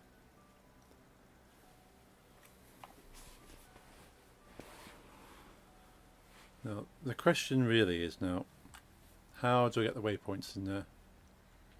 I suppose it can loop around its child objects and go, okay, look for all the objects called waypoint, look at what their numbers are, and then find out what the next one is. So that's a good thing of having child objects at this point. I can just go, okay, find all child objects of waypoint. And then go, what's my number? Okay, go to the next one.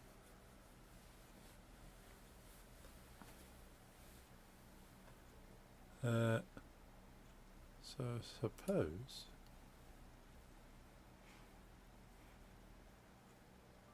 yeah, I can make an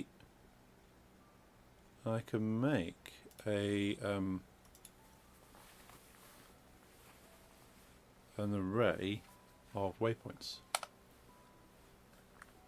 Serialized field, yes. Private waypoints. Waypoints. Do that. Now, how does that look on here?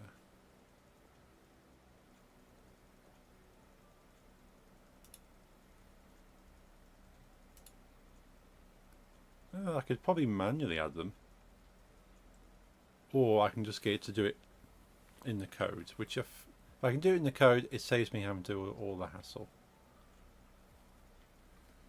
So I'll see if I can do it through code.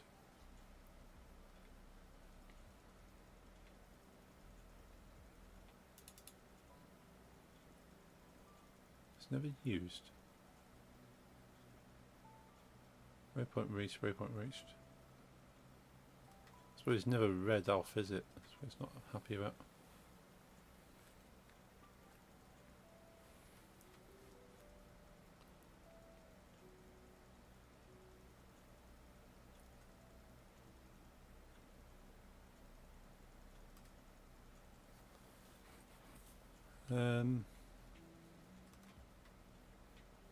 Okay.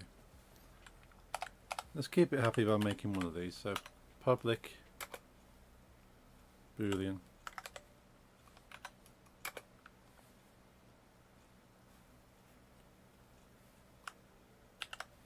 waypoint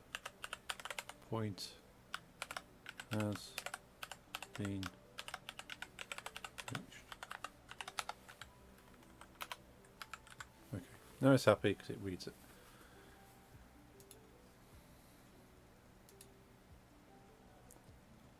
So at the start, I would like it to search for all of the waypoints, and also be able to go to the next waypoint, and also look at the driver. So we have a look at the driver point.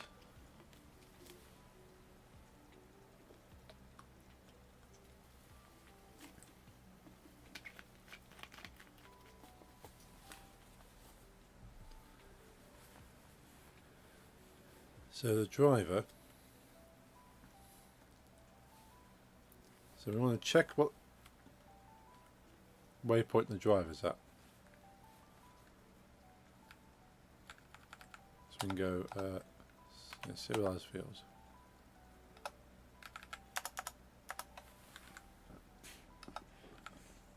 Excuse me.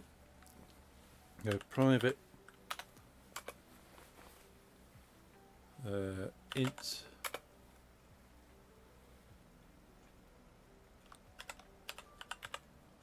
driver at waypoint number. That's 0. Then make a private void.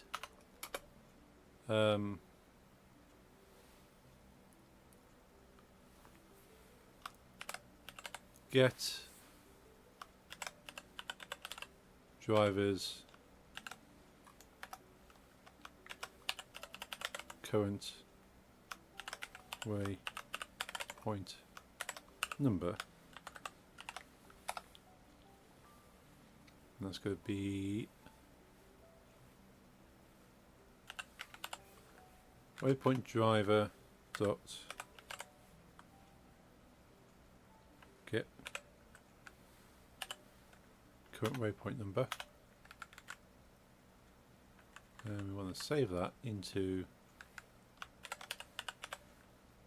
driver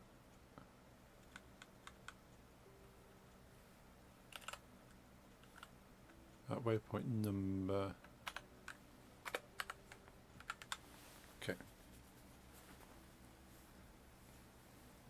So that will always get where they currently are.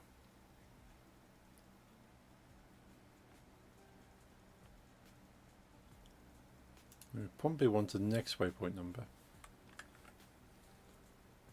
So if the driver is currently at the next waypoint,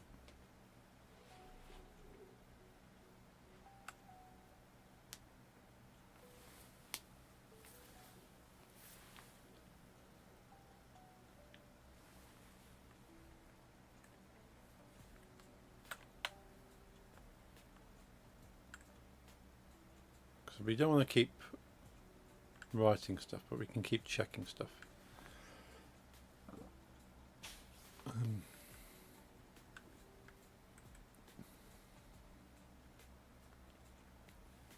So how am I going to do it? Through numbers, I suppose.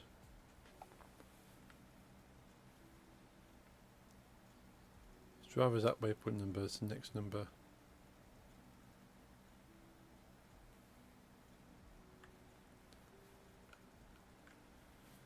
So get where it currently is.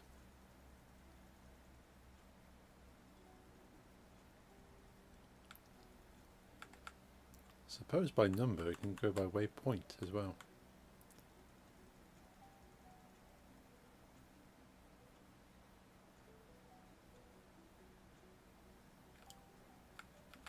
Suppose we want to know what the current waypoint is, really, don't we?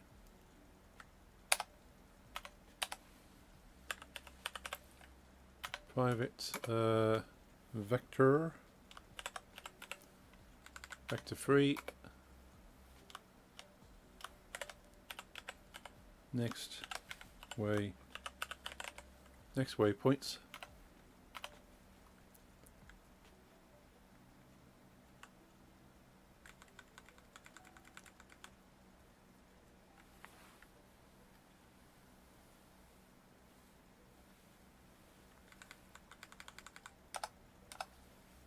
Private void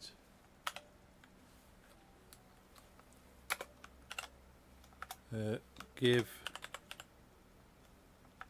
sort of update, keep it with proper names, update driver waypoint.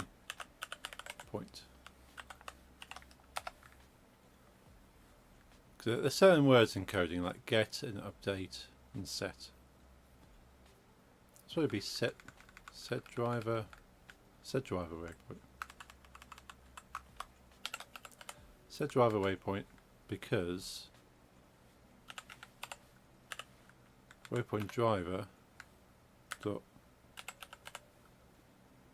set next waypoint.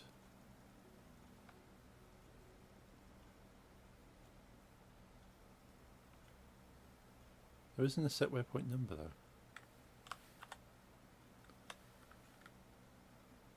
This could be next waypoint. Okay, so that will set the driver waypoint. We can get the current number. So whatever the current number is, we want to add one to it. Then find the waypoint of the current number plus 1. Then give the driver that waypoint.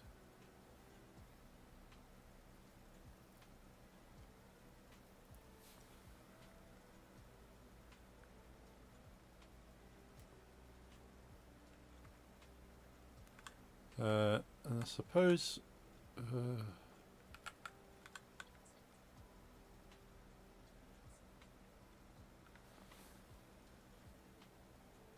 this problem, it gets later, my brain slows down.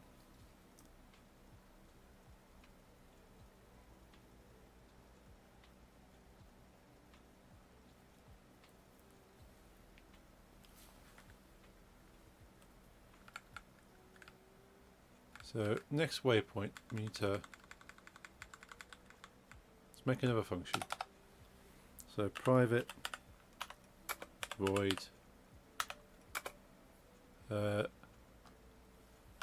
load next waypoint, and that will be next waypoint equals. Has the mouse gone to sleep? Has it died? No, it's just gone to sleep because I've not touched it for a while. Waypoints.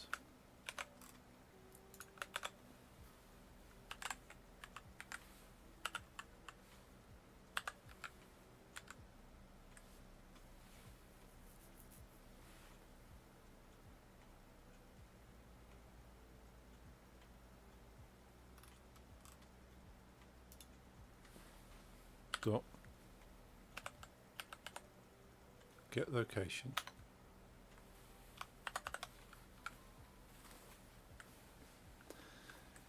Right, so that's 0. I'm going to change what that 0 is. So maybe that's going to be next waypoint number. But that's going to be an int. So int waypoint number. And rather than 0, change to that. We're not using waypoint number otherwise. Cool. Now, what I could do is constantly update it, but then I can work out how to not have to constantly update it. So we do that, go brackets, and put that in and go a +1. So always look for the next one. Put a space in there so it's readable. But we want to make sure we're getting the driver's current waypoint.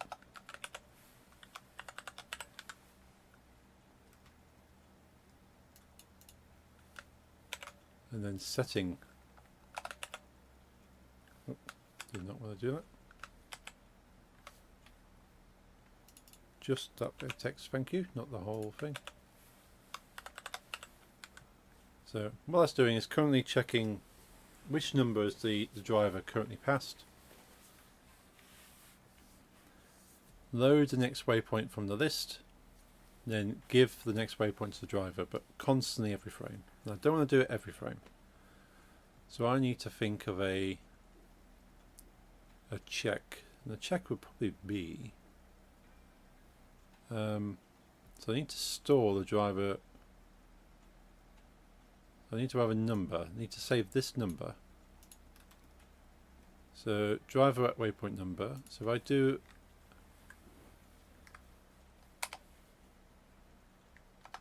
a serialized field, go private int next waypoint number. Have we not used that? Have we used that anywhere? No, cool. So the next waypoint number is that. So driver at waypoint number.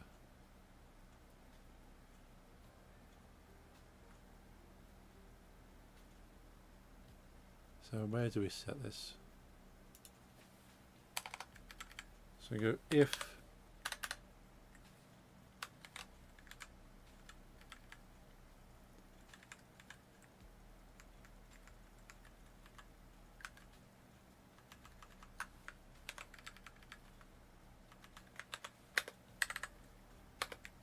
driver at waypoint number is equal to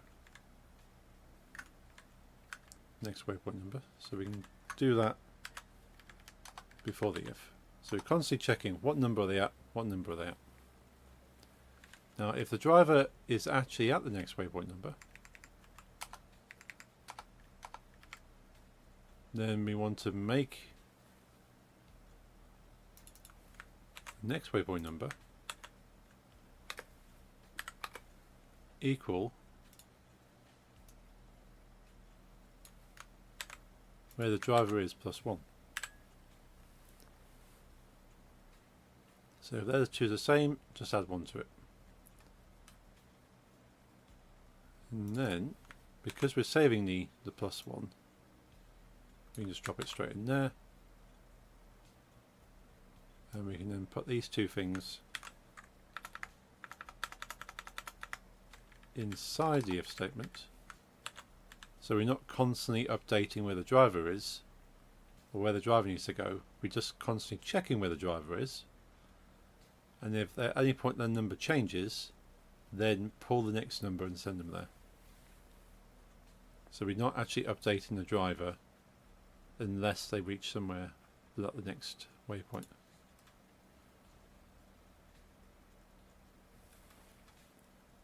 But that does mean that these two numbers will have to start off being the same, so that becomes true instantly and sets the driver on the next path.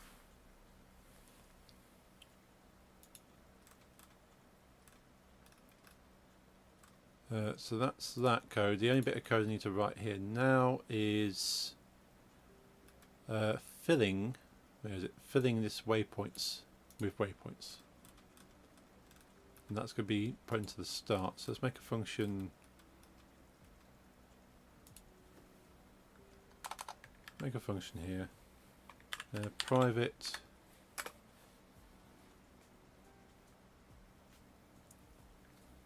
let's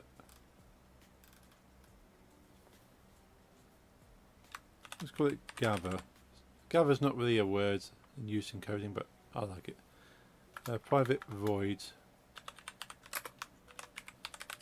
gather waypoints, because it's, you consider it as a physical thing. You want to gather the waypoints,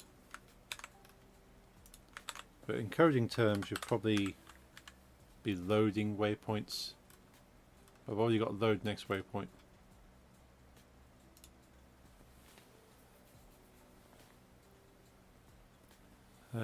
So game object dot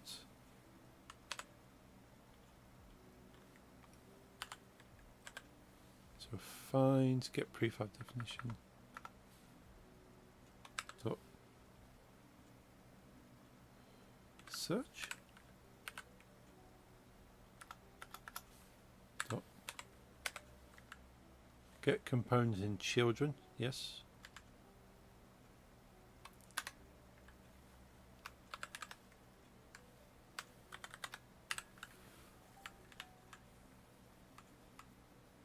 Let's get component in children.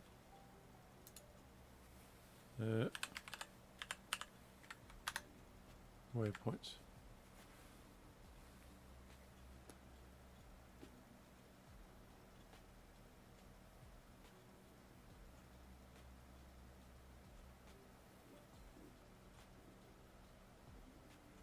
Is that going to gather all waypoints?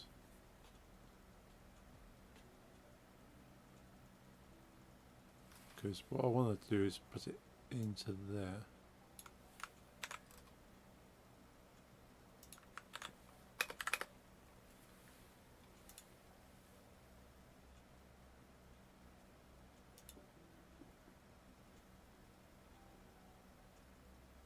Let's get components in children.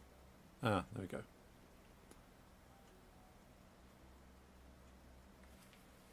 So that will then assign them all into there. So I can then, when it starts up, gathers them all. Now I'm at a point where I can run this and not have it crash.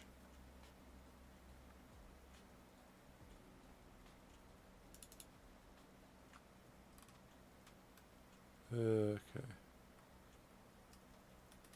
Let's put a get in here just to keep it happy.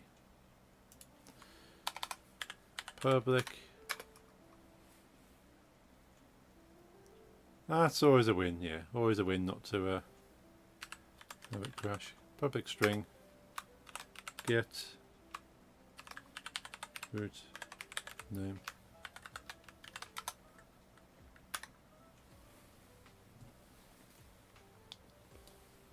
TV to go to sleep.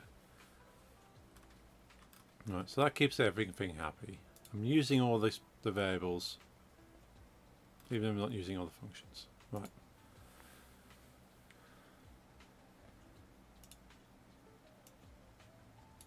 I'll move this away. Move this a bit further away. So I'm not sure where the camera is. Main camera.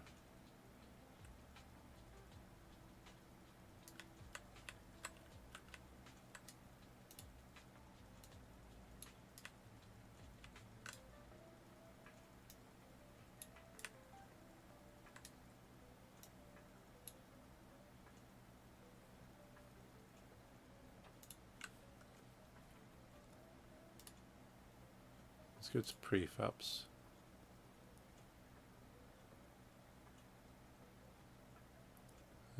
We'll do that, make that a prefab.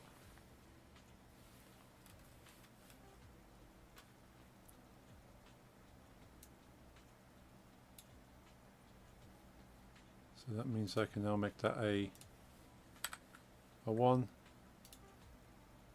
make that a 2.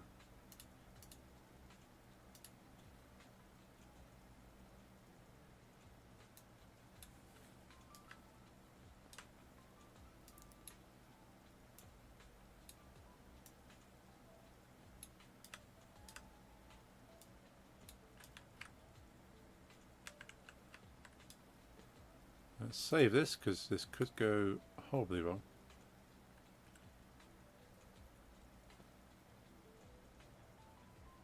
Oh, it's a run.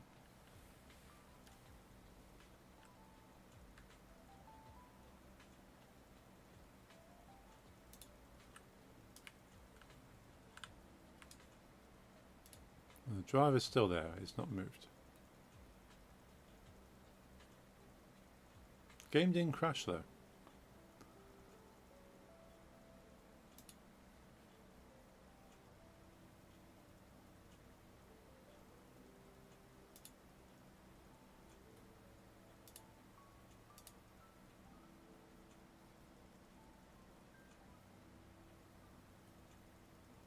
Let's run that, see if it actually loads anything here. It does, okay. Loads the elements in there. As the driver actually moved. The driver is moving.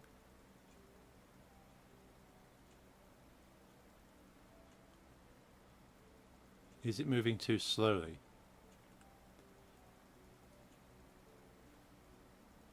So the next waypoint is 18 1.5 45 or 42, sorry.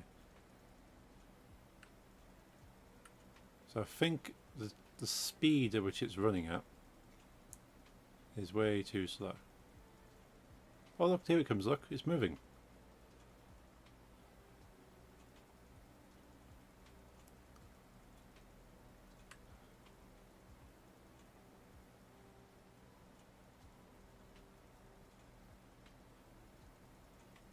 It's going off over there now.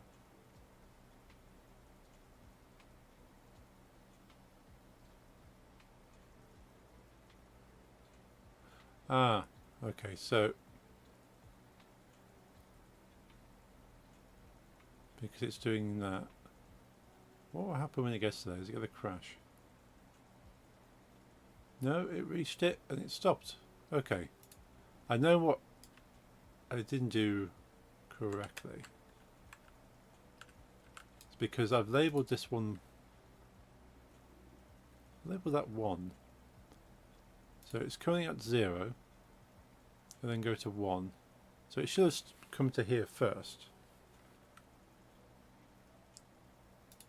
That's waypoint 1, that's waypoint 2.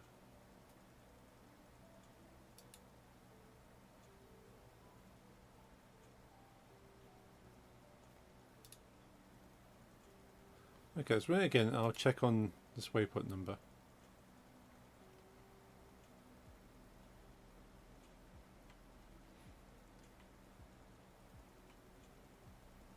So it's currently at 0, so it should be coming towards 1.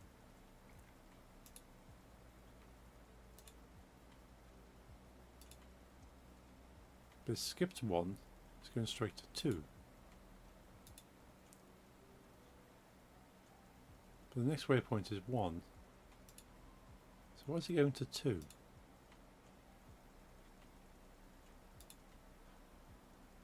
Ah. Because it's not listed them in the right number. Okay. So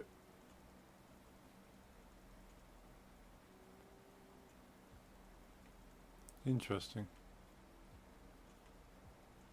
So definitely got some bugs I need to work out there then, as to the way the systems work. The system's kind of working, but it's actually chosen to go to this waypoint first, despite its number, because it saved this one first in the list.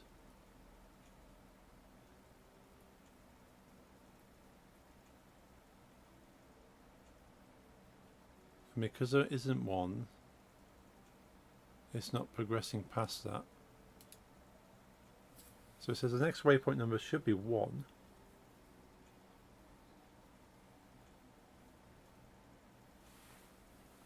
but it's already there.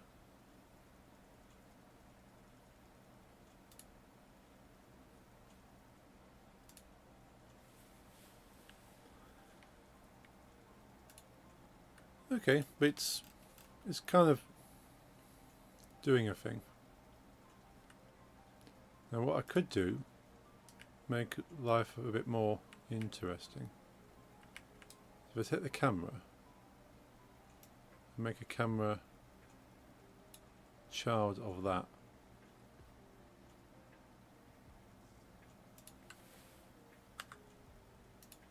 Zero those out.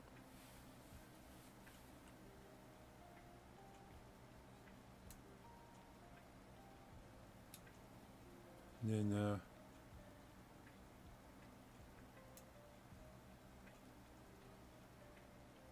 let's do this.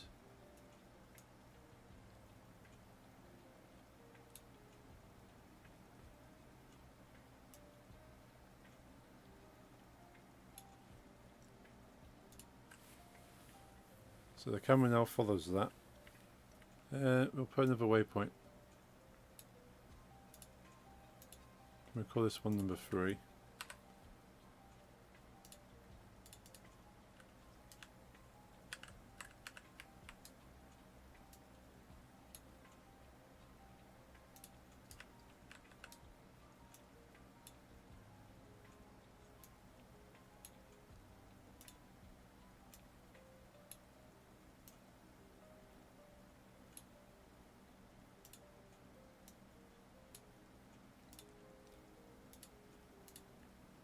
Save that and see what happens.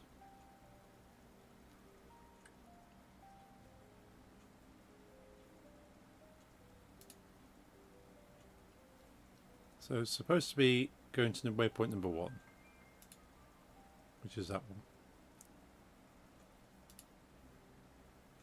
Next waypoint is 23, so that's going to, which one's it going to? Oh yeah, it's going to the second one again still. But this is the sequence I basically had in my head, that the camera's following and walking through the market. Obviously I need to change the angle a little bit. But following the NPCs, walking through the market, talking, maybe switches occasionally where they stop and then carry on walking.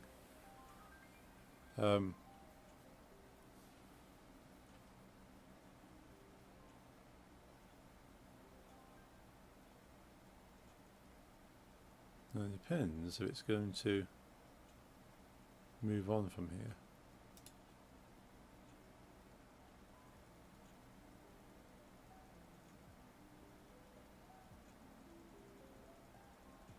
No.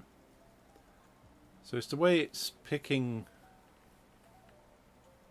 the waypoints.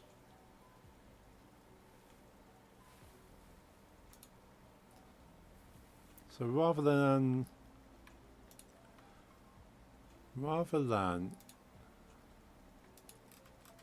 just doing it by here, it needs to look for it. So it needs to kind of run through it. So we go 4.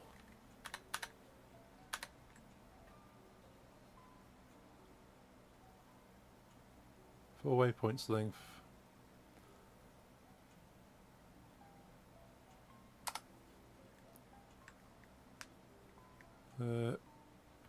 Kind of that. Waypoints I dot get waypoint number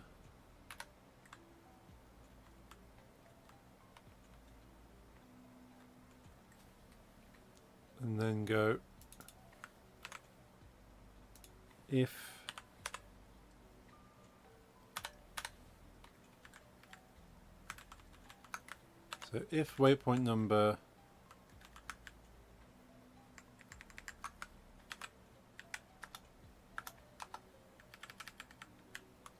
waypoint number equals waypoints dot get waypoint number. What was that? That's an int.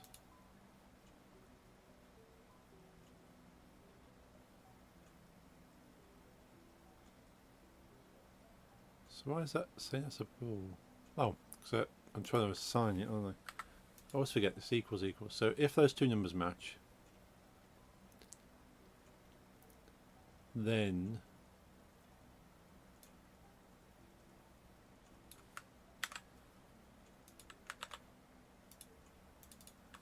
it should be I rather than so search all the waypoints for the waypoint that matches the next number.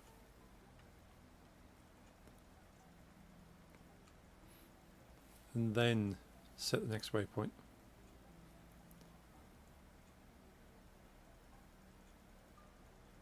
If it doesn't match it, then it doesn't get another waypoint, I suppose.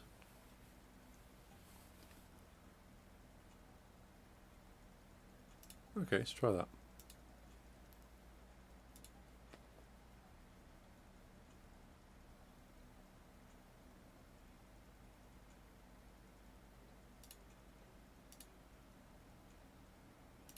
So we've got a 1, 2, and 3. Right, save that.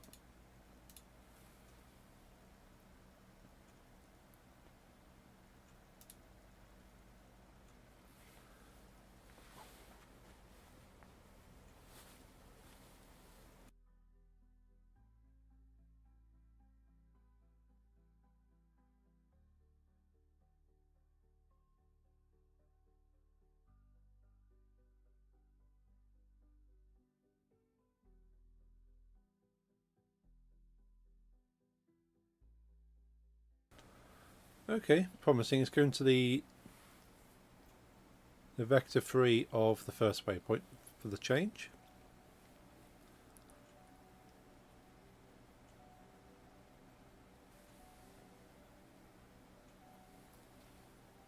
If this is successful, then I'll wrap the stream up as a win.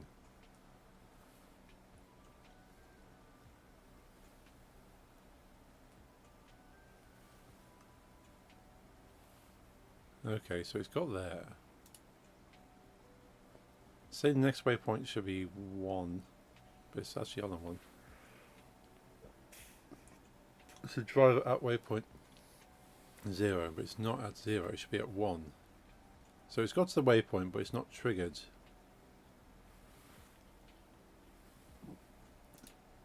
Okay. Yeah, because I've done that. Speed, let's make that. Let's make it 3. Then hit it as a trigger. Okay, once more.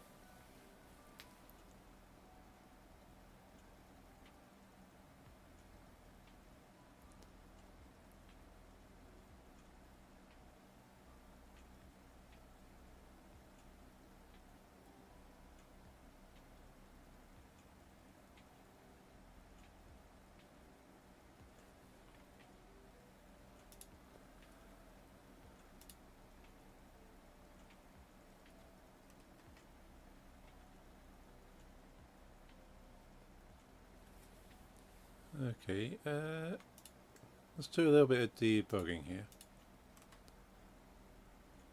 So if I can get a waypoint from that, but what we will want actually, if I can get the name of what I'm touching, so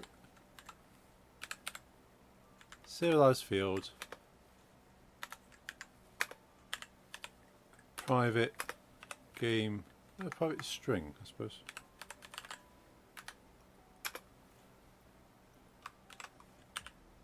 Col name.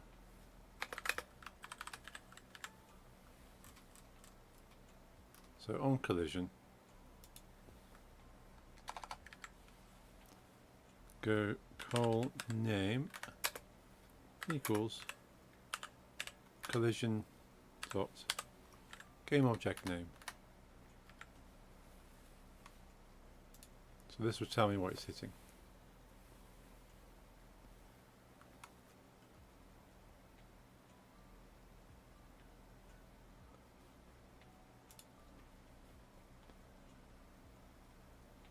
suppose, does that need to have a collider?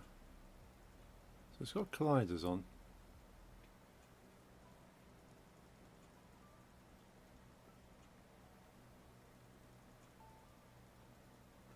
Go to the driver. So we can see this down here should change now when it hits things.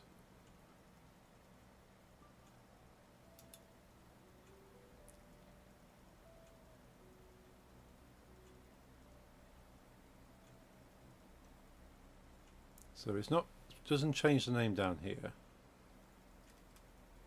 We know it's not colliding with anything. Yeah, it's not actually colliding with any of those.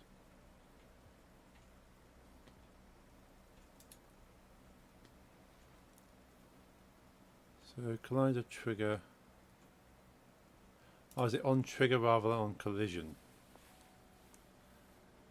Let's have a quick check here. So private void on trigger enter.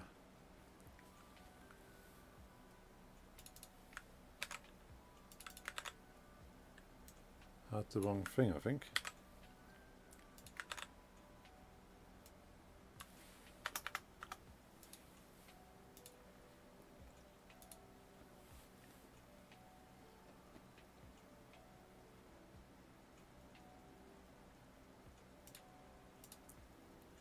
Save that, try again.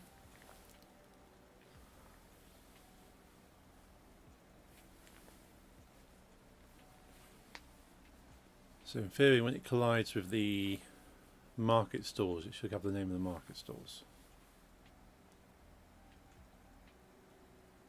Maybe the market stores don't have colliders. But it's not colliding with anything.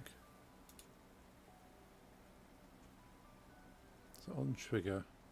So trigger.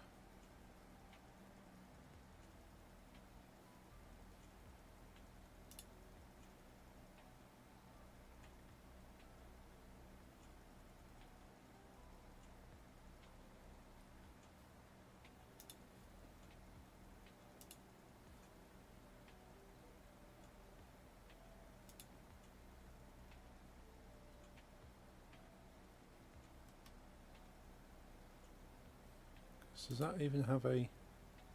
So that doesn't have a collider. Oh, it does. It's got a mesh collider.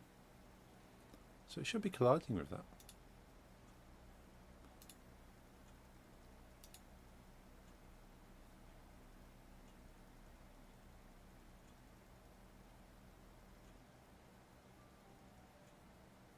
Okay, so I need to have a look into it. It's too late to be working it out. So I hit save, and I have to have a look. Maybe have a look over the weekend or next Friday. I'll check out them. Let's switch over to the full camera. It's quite late and I need to lie down. The brain is not braining. But thank you for joining us today. Should be back on Monday, unless otherwise stated. I shall let you all know what we're up to. But if something comes up, I'll definitely mention it. Thank you for joining today. It's been fun working these things out. But I definitely need to put my head on the pillow now. So hope you enjoy the rest of your Friday, enjoy your weekend. And if you have a bank holiday like we do in the UK, hope you have a good bank holiday or whatever you might be doing. Good stream, talk to you later. Thank you for being here, Jeffrey. And say bye for Lisa. Sorry you can't get it to load on the mobile. And thank you anyone else who's been lurking as well. You're all awesome. I shall see you all on Monday. Hope you have a good night, and I'll see you then. Good night.